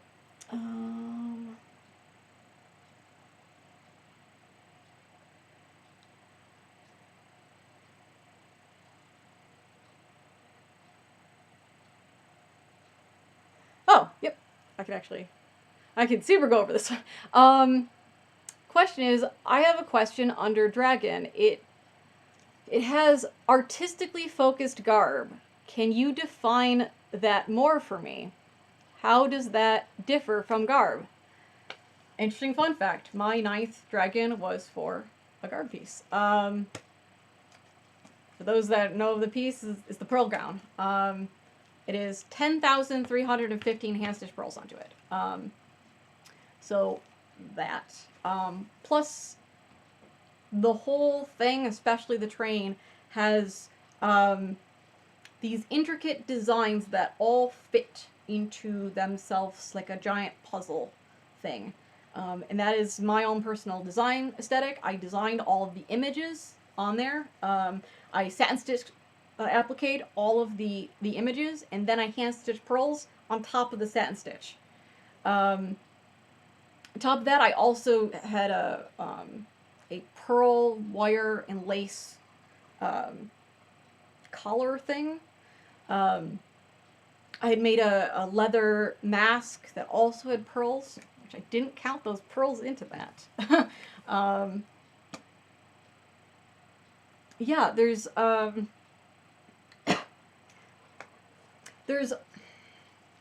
folks that do absolutely extraordinarily. Oh, super convenient. If you're in Discord, you can see the pearl dress right there. That I got a dragon for. So that's kind of just an example. I can send you a bunch of photos later. Excuse me.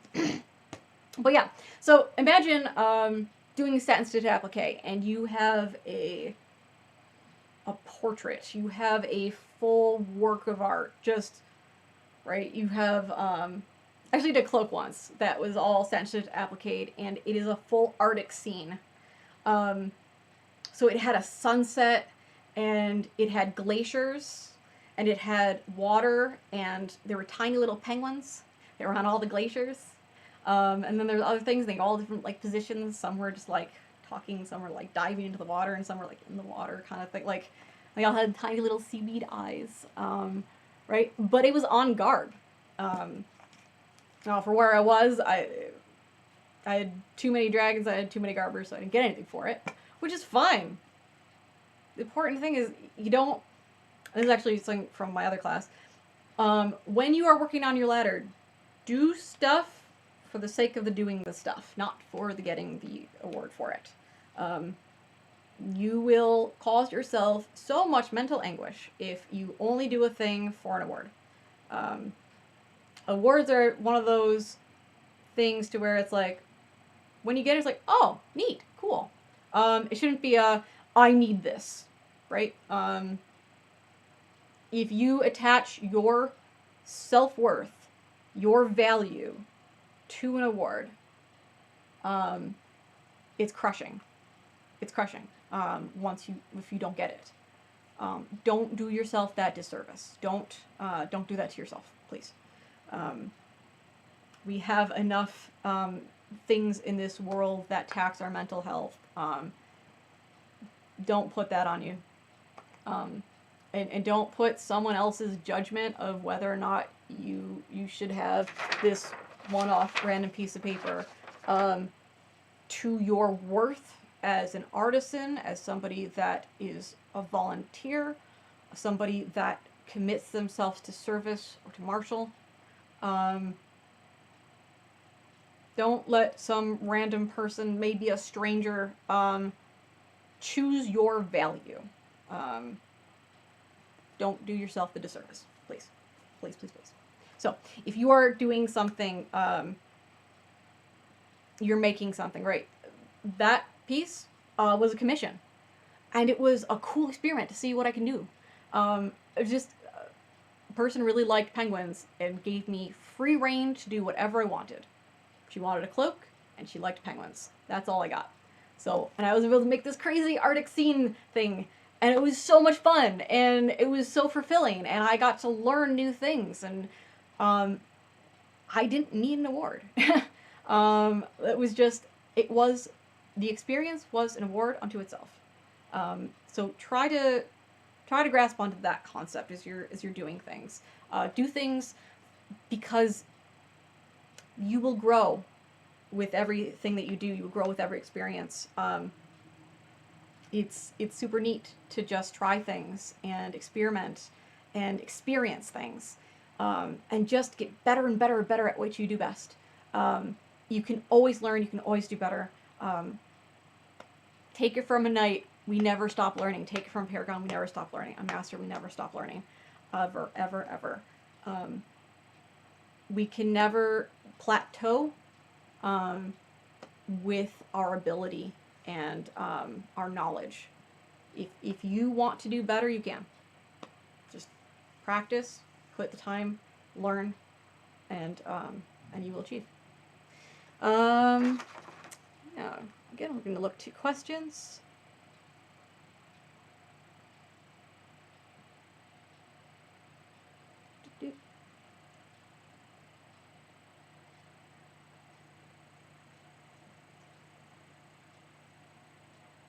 Blame sunset for lighting changes. No, I blame the ghosts. The ghosts that are haunting us. It's ghost fault. It's totally ghost.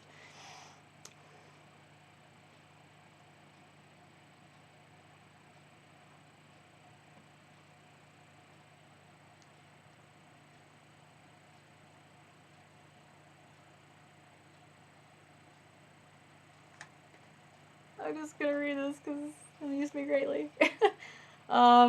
Red tinted lighting, pillows, blankets, and garb make it look like an epic kid TV show about pirates. Thank you. That's fantastic. I appreciate you. I appreciate all of you. Also, guys, all of you throwing out comments. Those of you that have come to see this, future people that watch this, I appreciate you. I appreciate you coming here, and it means a lot to me that you're taking your time out of your day to watch this. So thank you.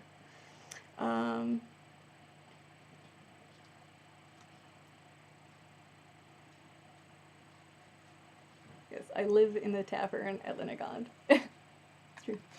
Up there is the map of Linnegond. Super, super neat. Yeah. Auntie and Cash. Oh, my heart. I love you guys. Dear God. Yes, self-advocate, 100%.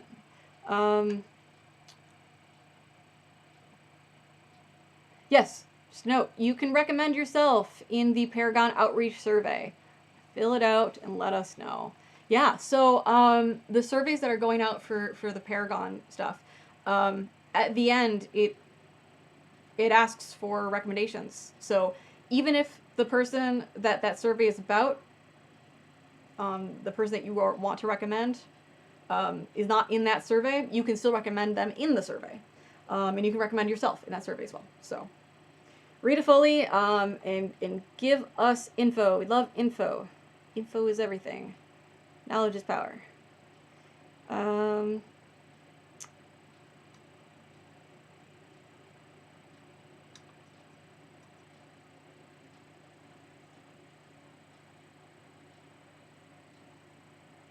Okay. So here's a question.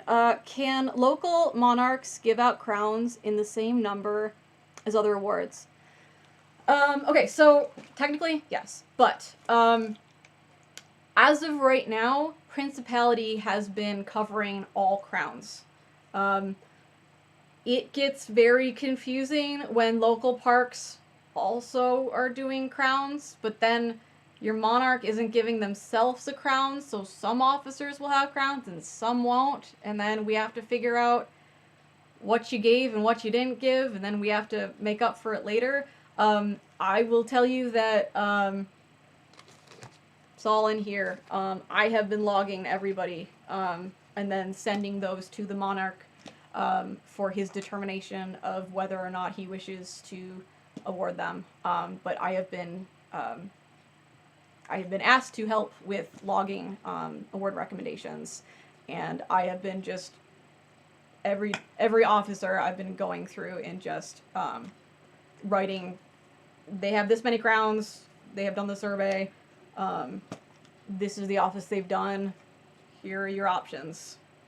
And then our monarch makes the determination of what number and whether or not he thinks that the crown should be given out. So, though technically, yes, you are allowed to, it does make it more difficult on Principality level to keep all that organized. So I would highly suggest just having Imperial do it at this point, because it's a whole heckin' lot easier, especially again since Monarch can't give themselves awards. So usually what you'll end up seeing is they'll give their other officers crowns and they won't get a crown. if Principality thinks that all their crowns are already taken care of, they might get overlooked. So, yeah, if nothing else, coordinate with them to make sure that that's being done. Yep.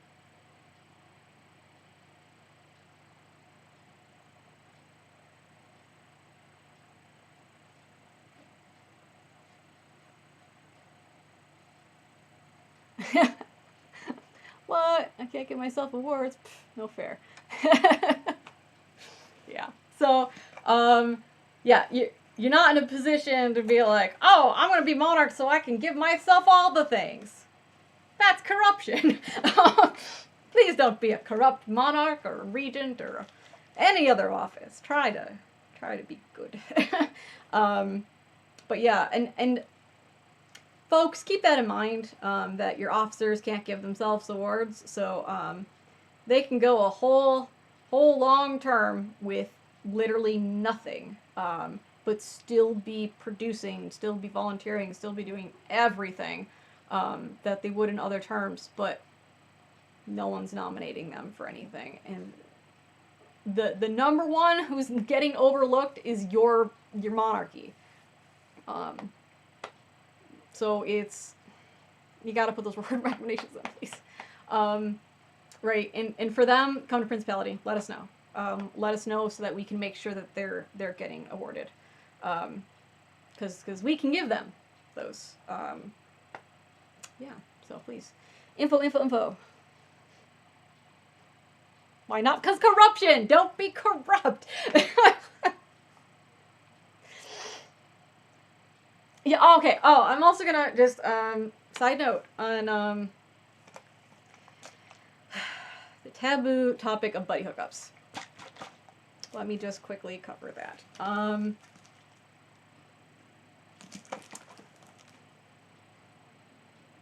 Oftentimes, folks have a perception that a buddy hookup is done maliciously. I will tell you that a lot of times it's done naively. For folks that do not look outside, all of their awards tend to go to the same people because those are the only people they see. They tunnel vision so hard into what they can see, they award everything they can see. Now, please don't be an officer that doesn't look outside. I challenge you to go to your org and look at the names that you don't know at all. The first thought for when you're giving awards, going, who is somebody that doesn't automatically pop into my head as somebody I know? Research the heck out of them. Know everything they did in that term. Everything. Ask questions. Ask around. Because you know what? They've done stuff. I guarantee you they have done stuff. And they are going to be the first ones to get overlooked. Because they are not in your immediate, view. I challenge you to look at your mortal enemies, if you've got them. Make sure they're getting awards. Don't overlook them. Don't go some weird spiteful thing and go, yeah, well, I'm in a position of power, and you know what? Screw that guy, so they're not getting anything. Don't. Corruption. Don't. So I challenge you, officers, every one of you, all of us, myself, everyone. Go out of your way to find those folks getting overlooked. Do your research. Talk to folks. Go out of your way to find out. Because there are folks getting overlooked. I guarantee you they are getting overlooked. And they have been for years. Years and years and years. Since the beginning of their careers, they have been overlooked. Every single one of us have been overlooked for something at some point in this game. You are in a position that you can affect change. That you can fix that. You can go from that point on and make sure everything that happens in your term is seen and awarded. at your discretion when it's deserving, when it's the right time, for the right work. But make sure when they're ready for it, it's happening. Challenge.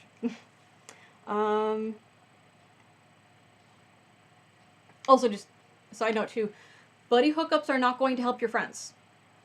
I will guarantee you this. If they get skyrocketed to the top too soon, getting masterhood and knighthood will be difficult for them.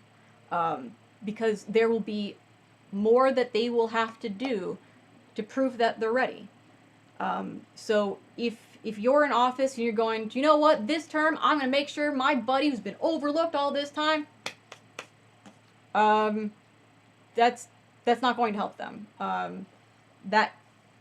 Don't go into office for that reason. You are there to serve everyone equally. Because it's not just your friends being overlooked, it's literally everyone. Be impartial, right? Challenge.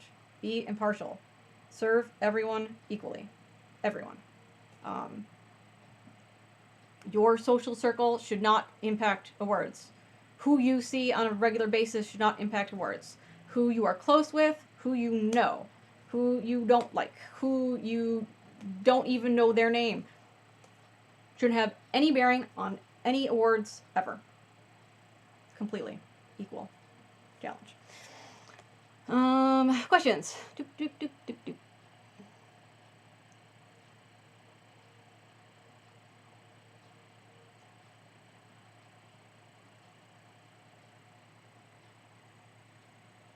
Okay, yep.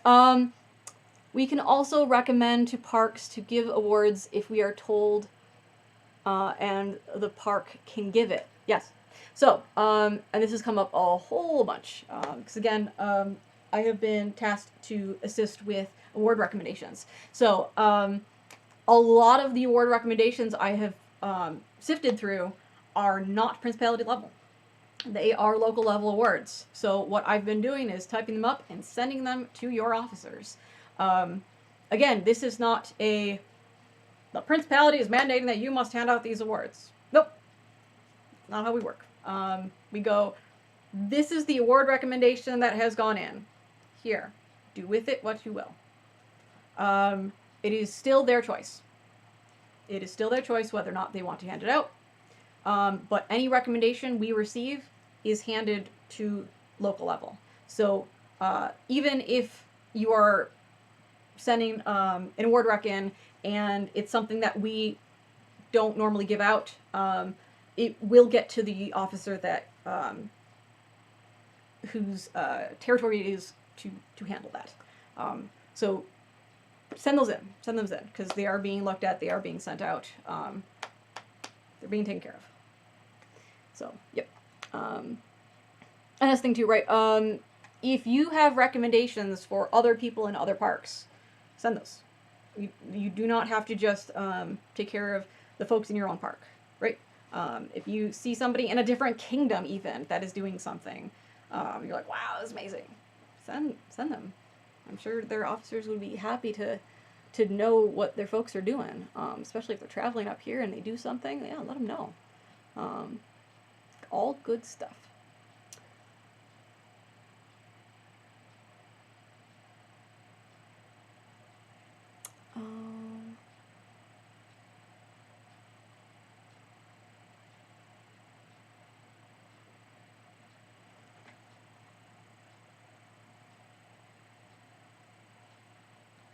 Okay. What do you say about the malicious award denials? Clearly the pass. I'm not them. I can't tell you why somebody has been denied a thing. I cannot tell you if they're actually malicious, and I can't tell you if they're not. My advice to players and my advice to officers. Understand what has happened in the past. Learn from your history. Try not to repeat it. But also try not to dwell and obsess over it. Because it's not going to get you anywhere. Like I keep saying, there isn't an end in this game. There will be unfortunate circumstances, and there will be times to where you get overlooked and you do a whole lot of work and it leads you nowhere. What I can guarantee you right here and now in this principality, if you've done something, if you come to us, if you recommend somebody for something, we will look over it. I cannot guarantee that you will get an award, but I guarantee you it will be looked into. Every single one of them. Because that has been, the past 2 months, that's what I've been doing daily. Literally daily. I will not stand by and let folks be overlooked anymore.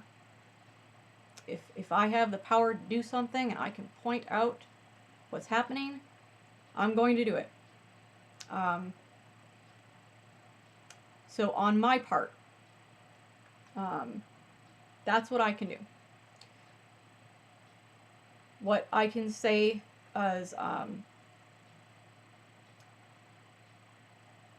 not going to go and try to right wrongs from years and years and years ago. We can acknowledge bad things have happened, that there are wrongs. What I can do is help now. I can help you with what you do now. I can put in recommendations myself. I can give awards at my level. So anything that happens in this term, let me know. Everything that happens in this term.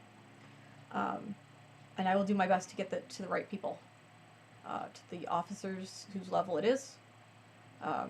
To our monarch for the awards that he can grant. That I certainly cannot. I have very little authority, actually. So, but I got eyes and ears, and everything I see and hear, I send off to those who do have the authority and power to do something. That's what I can do, and I will. All right, I can. I will. So please, let's take the moment now and focus on the future, right now. Where you are, let me help you. Let the monarch help you. Let your officers help you.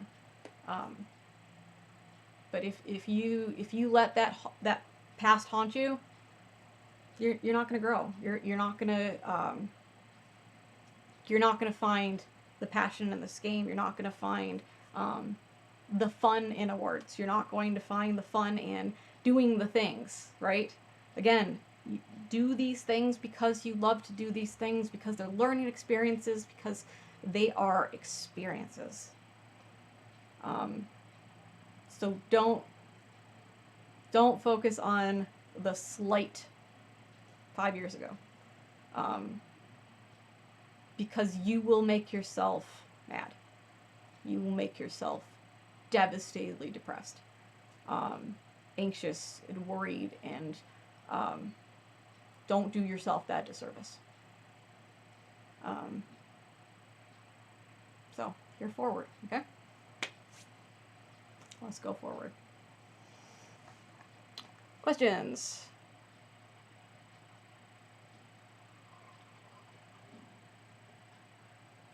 Admiral for Regent. Oh wait, yes, I am currently Regent.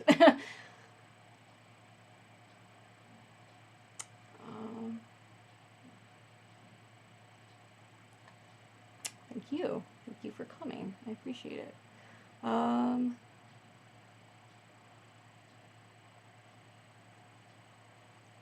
Okay, are there any other questions? Okay. So the one thing I actually did not cover, and once I do, we wrap it up, call it a day. It's been a heck of a long class. I'm so sorry this went a lot farther than I thought it'd be. So I appreciate you staying and hanging in there with us. So for knighthood, once the folks have earned their masterhoods. They've been masterhoods for X amount of time. The vote has happened. Their vote is positive. They have passed their vote. That information goes to our monarch. Our monarch goes, yeah, let's do this. Goes and sends all of that information on. And then the king goes, yeah, let's do this. What happens then? Okay. So, it is very important that you announce somebody that's getting knighted well in advance. Like, super, super well in advance. Let folks know when it's happening, because folks need to be able to take off time from work. They need to be able to find arrangements for travel and for housing or tenting or whatever the circumstances for that event. But also, oh jeepers, the ceremony and what is presented is extensive. And this is sort of one of those little known things. There are two things that happen when somebody gets knighted. There is a vigil, and then there's a knighting ceremony.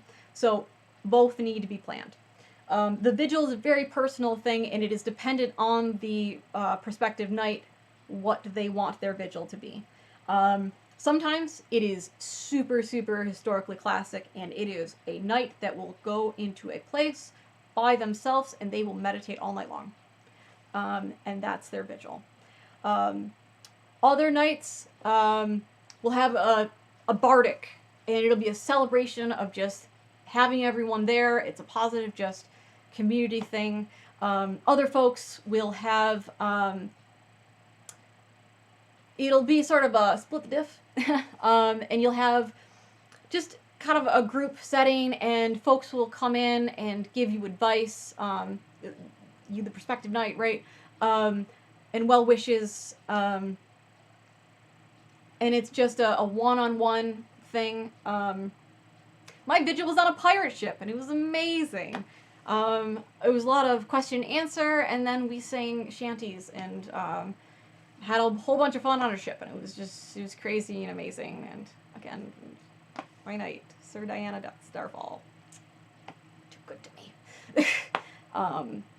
Yeah, so it's very, personal to the knight and their preferences. But for the ceremony itself, little known fact, the knights and the monarch end up having a little dress rehearsal, because there's a whole order of things that need to be handed out, things that need to be said, where you're standing, when you're moving from that position, right? Are you going to do a lineup thing? If once they walk through, you're going to go around the back and stand there, and right? Is there a buffet line? A buffet line is way back in the day. There used to be a thing to where you'd stand there as the new knight, and every knight in your kingdom or visiting would give you a kind of a punch right there in the chest, and then they'd punch you back. Just sort of a, some people a little harder than would be comfortable. But that's a very old tradition, and yeah, some folks want that, and to each their own. Other folks prefer a hug instead at their buffet line. Some a hearty handshake. Some a high five. For me, I did a Maori greeting ceremony thing where you just forehead to forehead. It's dependent on the knight and their preferences and what they're comfortable with. I've seen some knightings to where it's literally the knight chooses as people are coming up, and it'll be like high five, hug, punch, and it will vary from person to person. Completely someone's preference, what they're comfortable with, what they're looking for. That's the thing after, right? That's the very end of the ceremony before populous gifts and things. But for the ceremony itself, there's a lot of gifts that are part of the ceremony. For instance, the scroll. And again, this is one of those, it's a biggin. It's a big old scroll. This was done by my amazing squire, Carolyn. Yeah, just stunning. This takes a lot of time to make and get the materials and being able to produce this. Give artists as much time as you can give them, please. Right? So there's scrolls. A favor, right? This is the traditional favor that you get. It would be, a lot of times they're reversible. Boop, boop. For those that know me, I get very amused by reversible things. Inside jokes. But you will have something with a phoenix presented to them. I'm an anti-paladin. I like the black side up. The belt, right? The white belt is a part of that ceremony. This is Sir Liz. This is Maria Judd. All Serpentites, amazing folks. I love you so much. Right? There's different types of belts, right? They're made out of all sorts of materials. This Sir Gwyn made this. Puff Taddington III, Esquire, bringer of most massive destruction, is this particular dragon's name, right? All things that are just very personally made, and everything has a very particular meaning behind it, and it's all explained during that ceremony, right? You have spurs. Spurs are a thing. Also, the type of spur is actually very particular. These are more knowledge than you would ever want to know about spurs. These are English spurs. You need to have a boot with a heel to be able to wear spurs like this, because there's a strap underneath that goes underneath the heel. If you're wearing sneakers or flats, you can't wear these.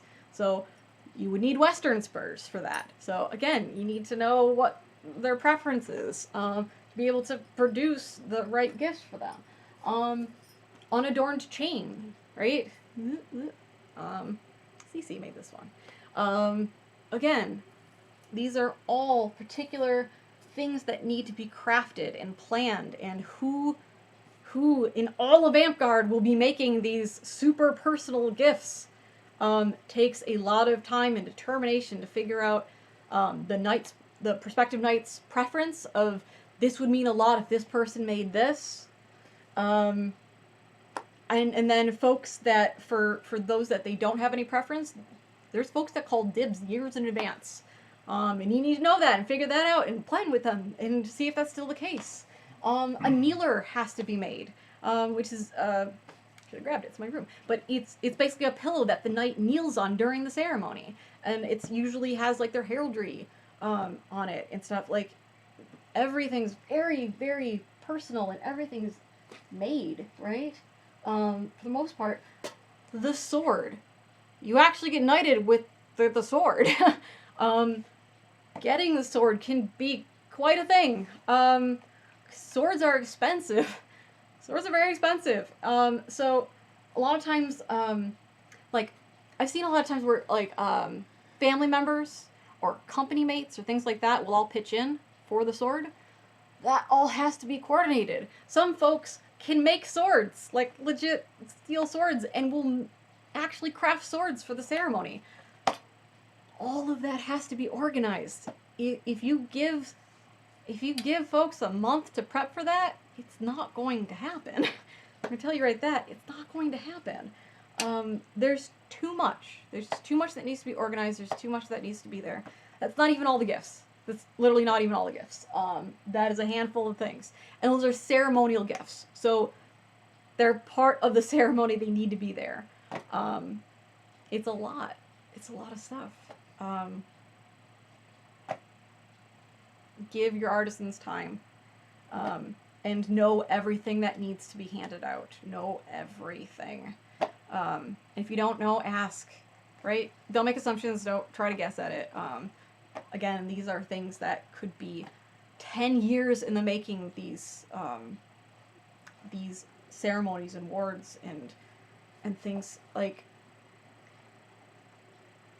put the time and effort into knowing exactly what you're doing, what you got to do to make make that ceremony important, to make sure that it is what it is intended to be. Yeah, so that's pretty much it. Are there any questions? Any questions?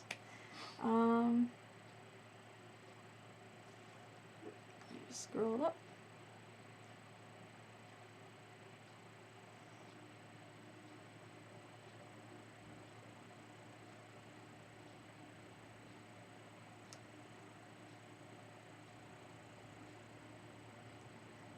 Sounds like a wedding. Yeah, it kinda is like a wedding. Enjoy, you're marrying Amtgard. In a weird sense, it's very much like a wedding. And it takes that sort of level of planning too.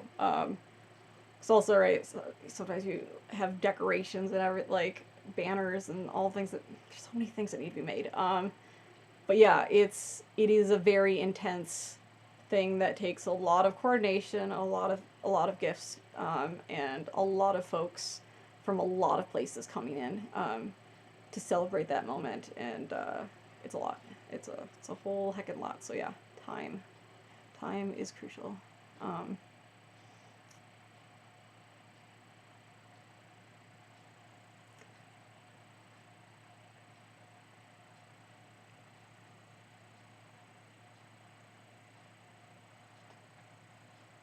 I would cringe watching someone get knighted in sneakers. Oh, I wore boots. Yeah. Hey, if sneakers on a night bugs you, hey, you know what? Get them some boots or something for a gift. Yeah, lots of folks make shoe wear. You know what? Find out their shoe size. It's a cool gift. Yeah. Is there any other questions? I will do my last, final silly dance. Jazz fingers. Okay. So, I think that pretty much it. I hope. Awards, Amtgard Awards 101. I've been Admiral and Cash, and most people just call me Admiral. Call me whatever you like. I super appreciate you coming out and watching this. I super appreciate the time, and thank you. Thank you so much. And if you have any questions, please feel free to message me. I'm Amy Salvador on Facebook, or here on Discord. Again, Admiral and Cash, or here on my Twitch channel, because apparently I have a Twitch channel now.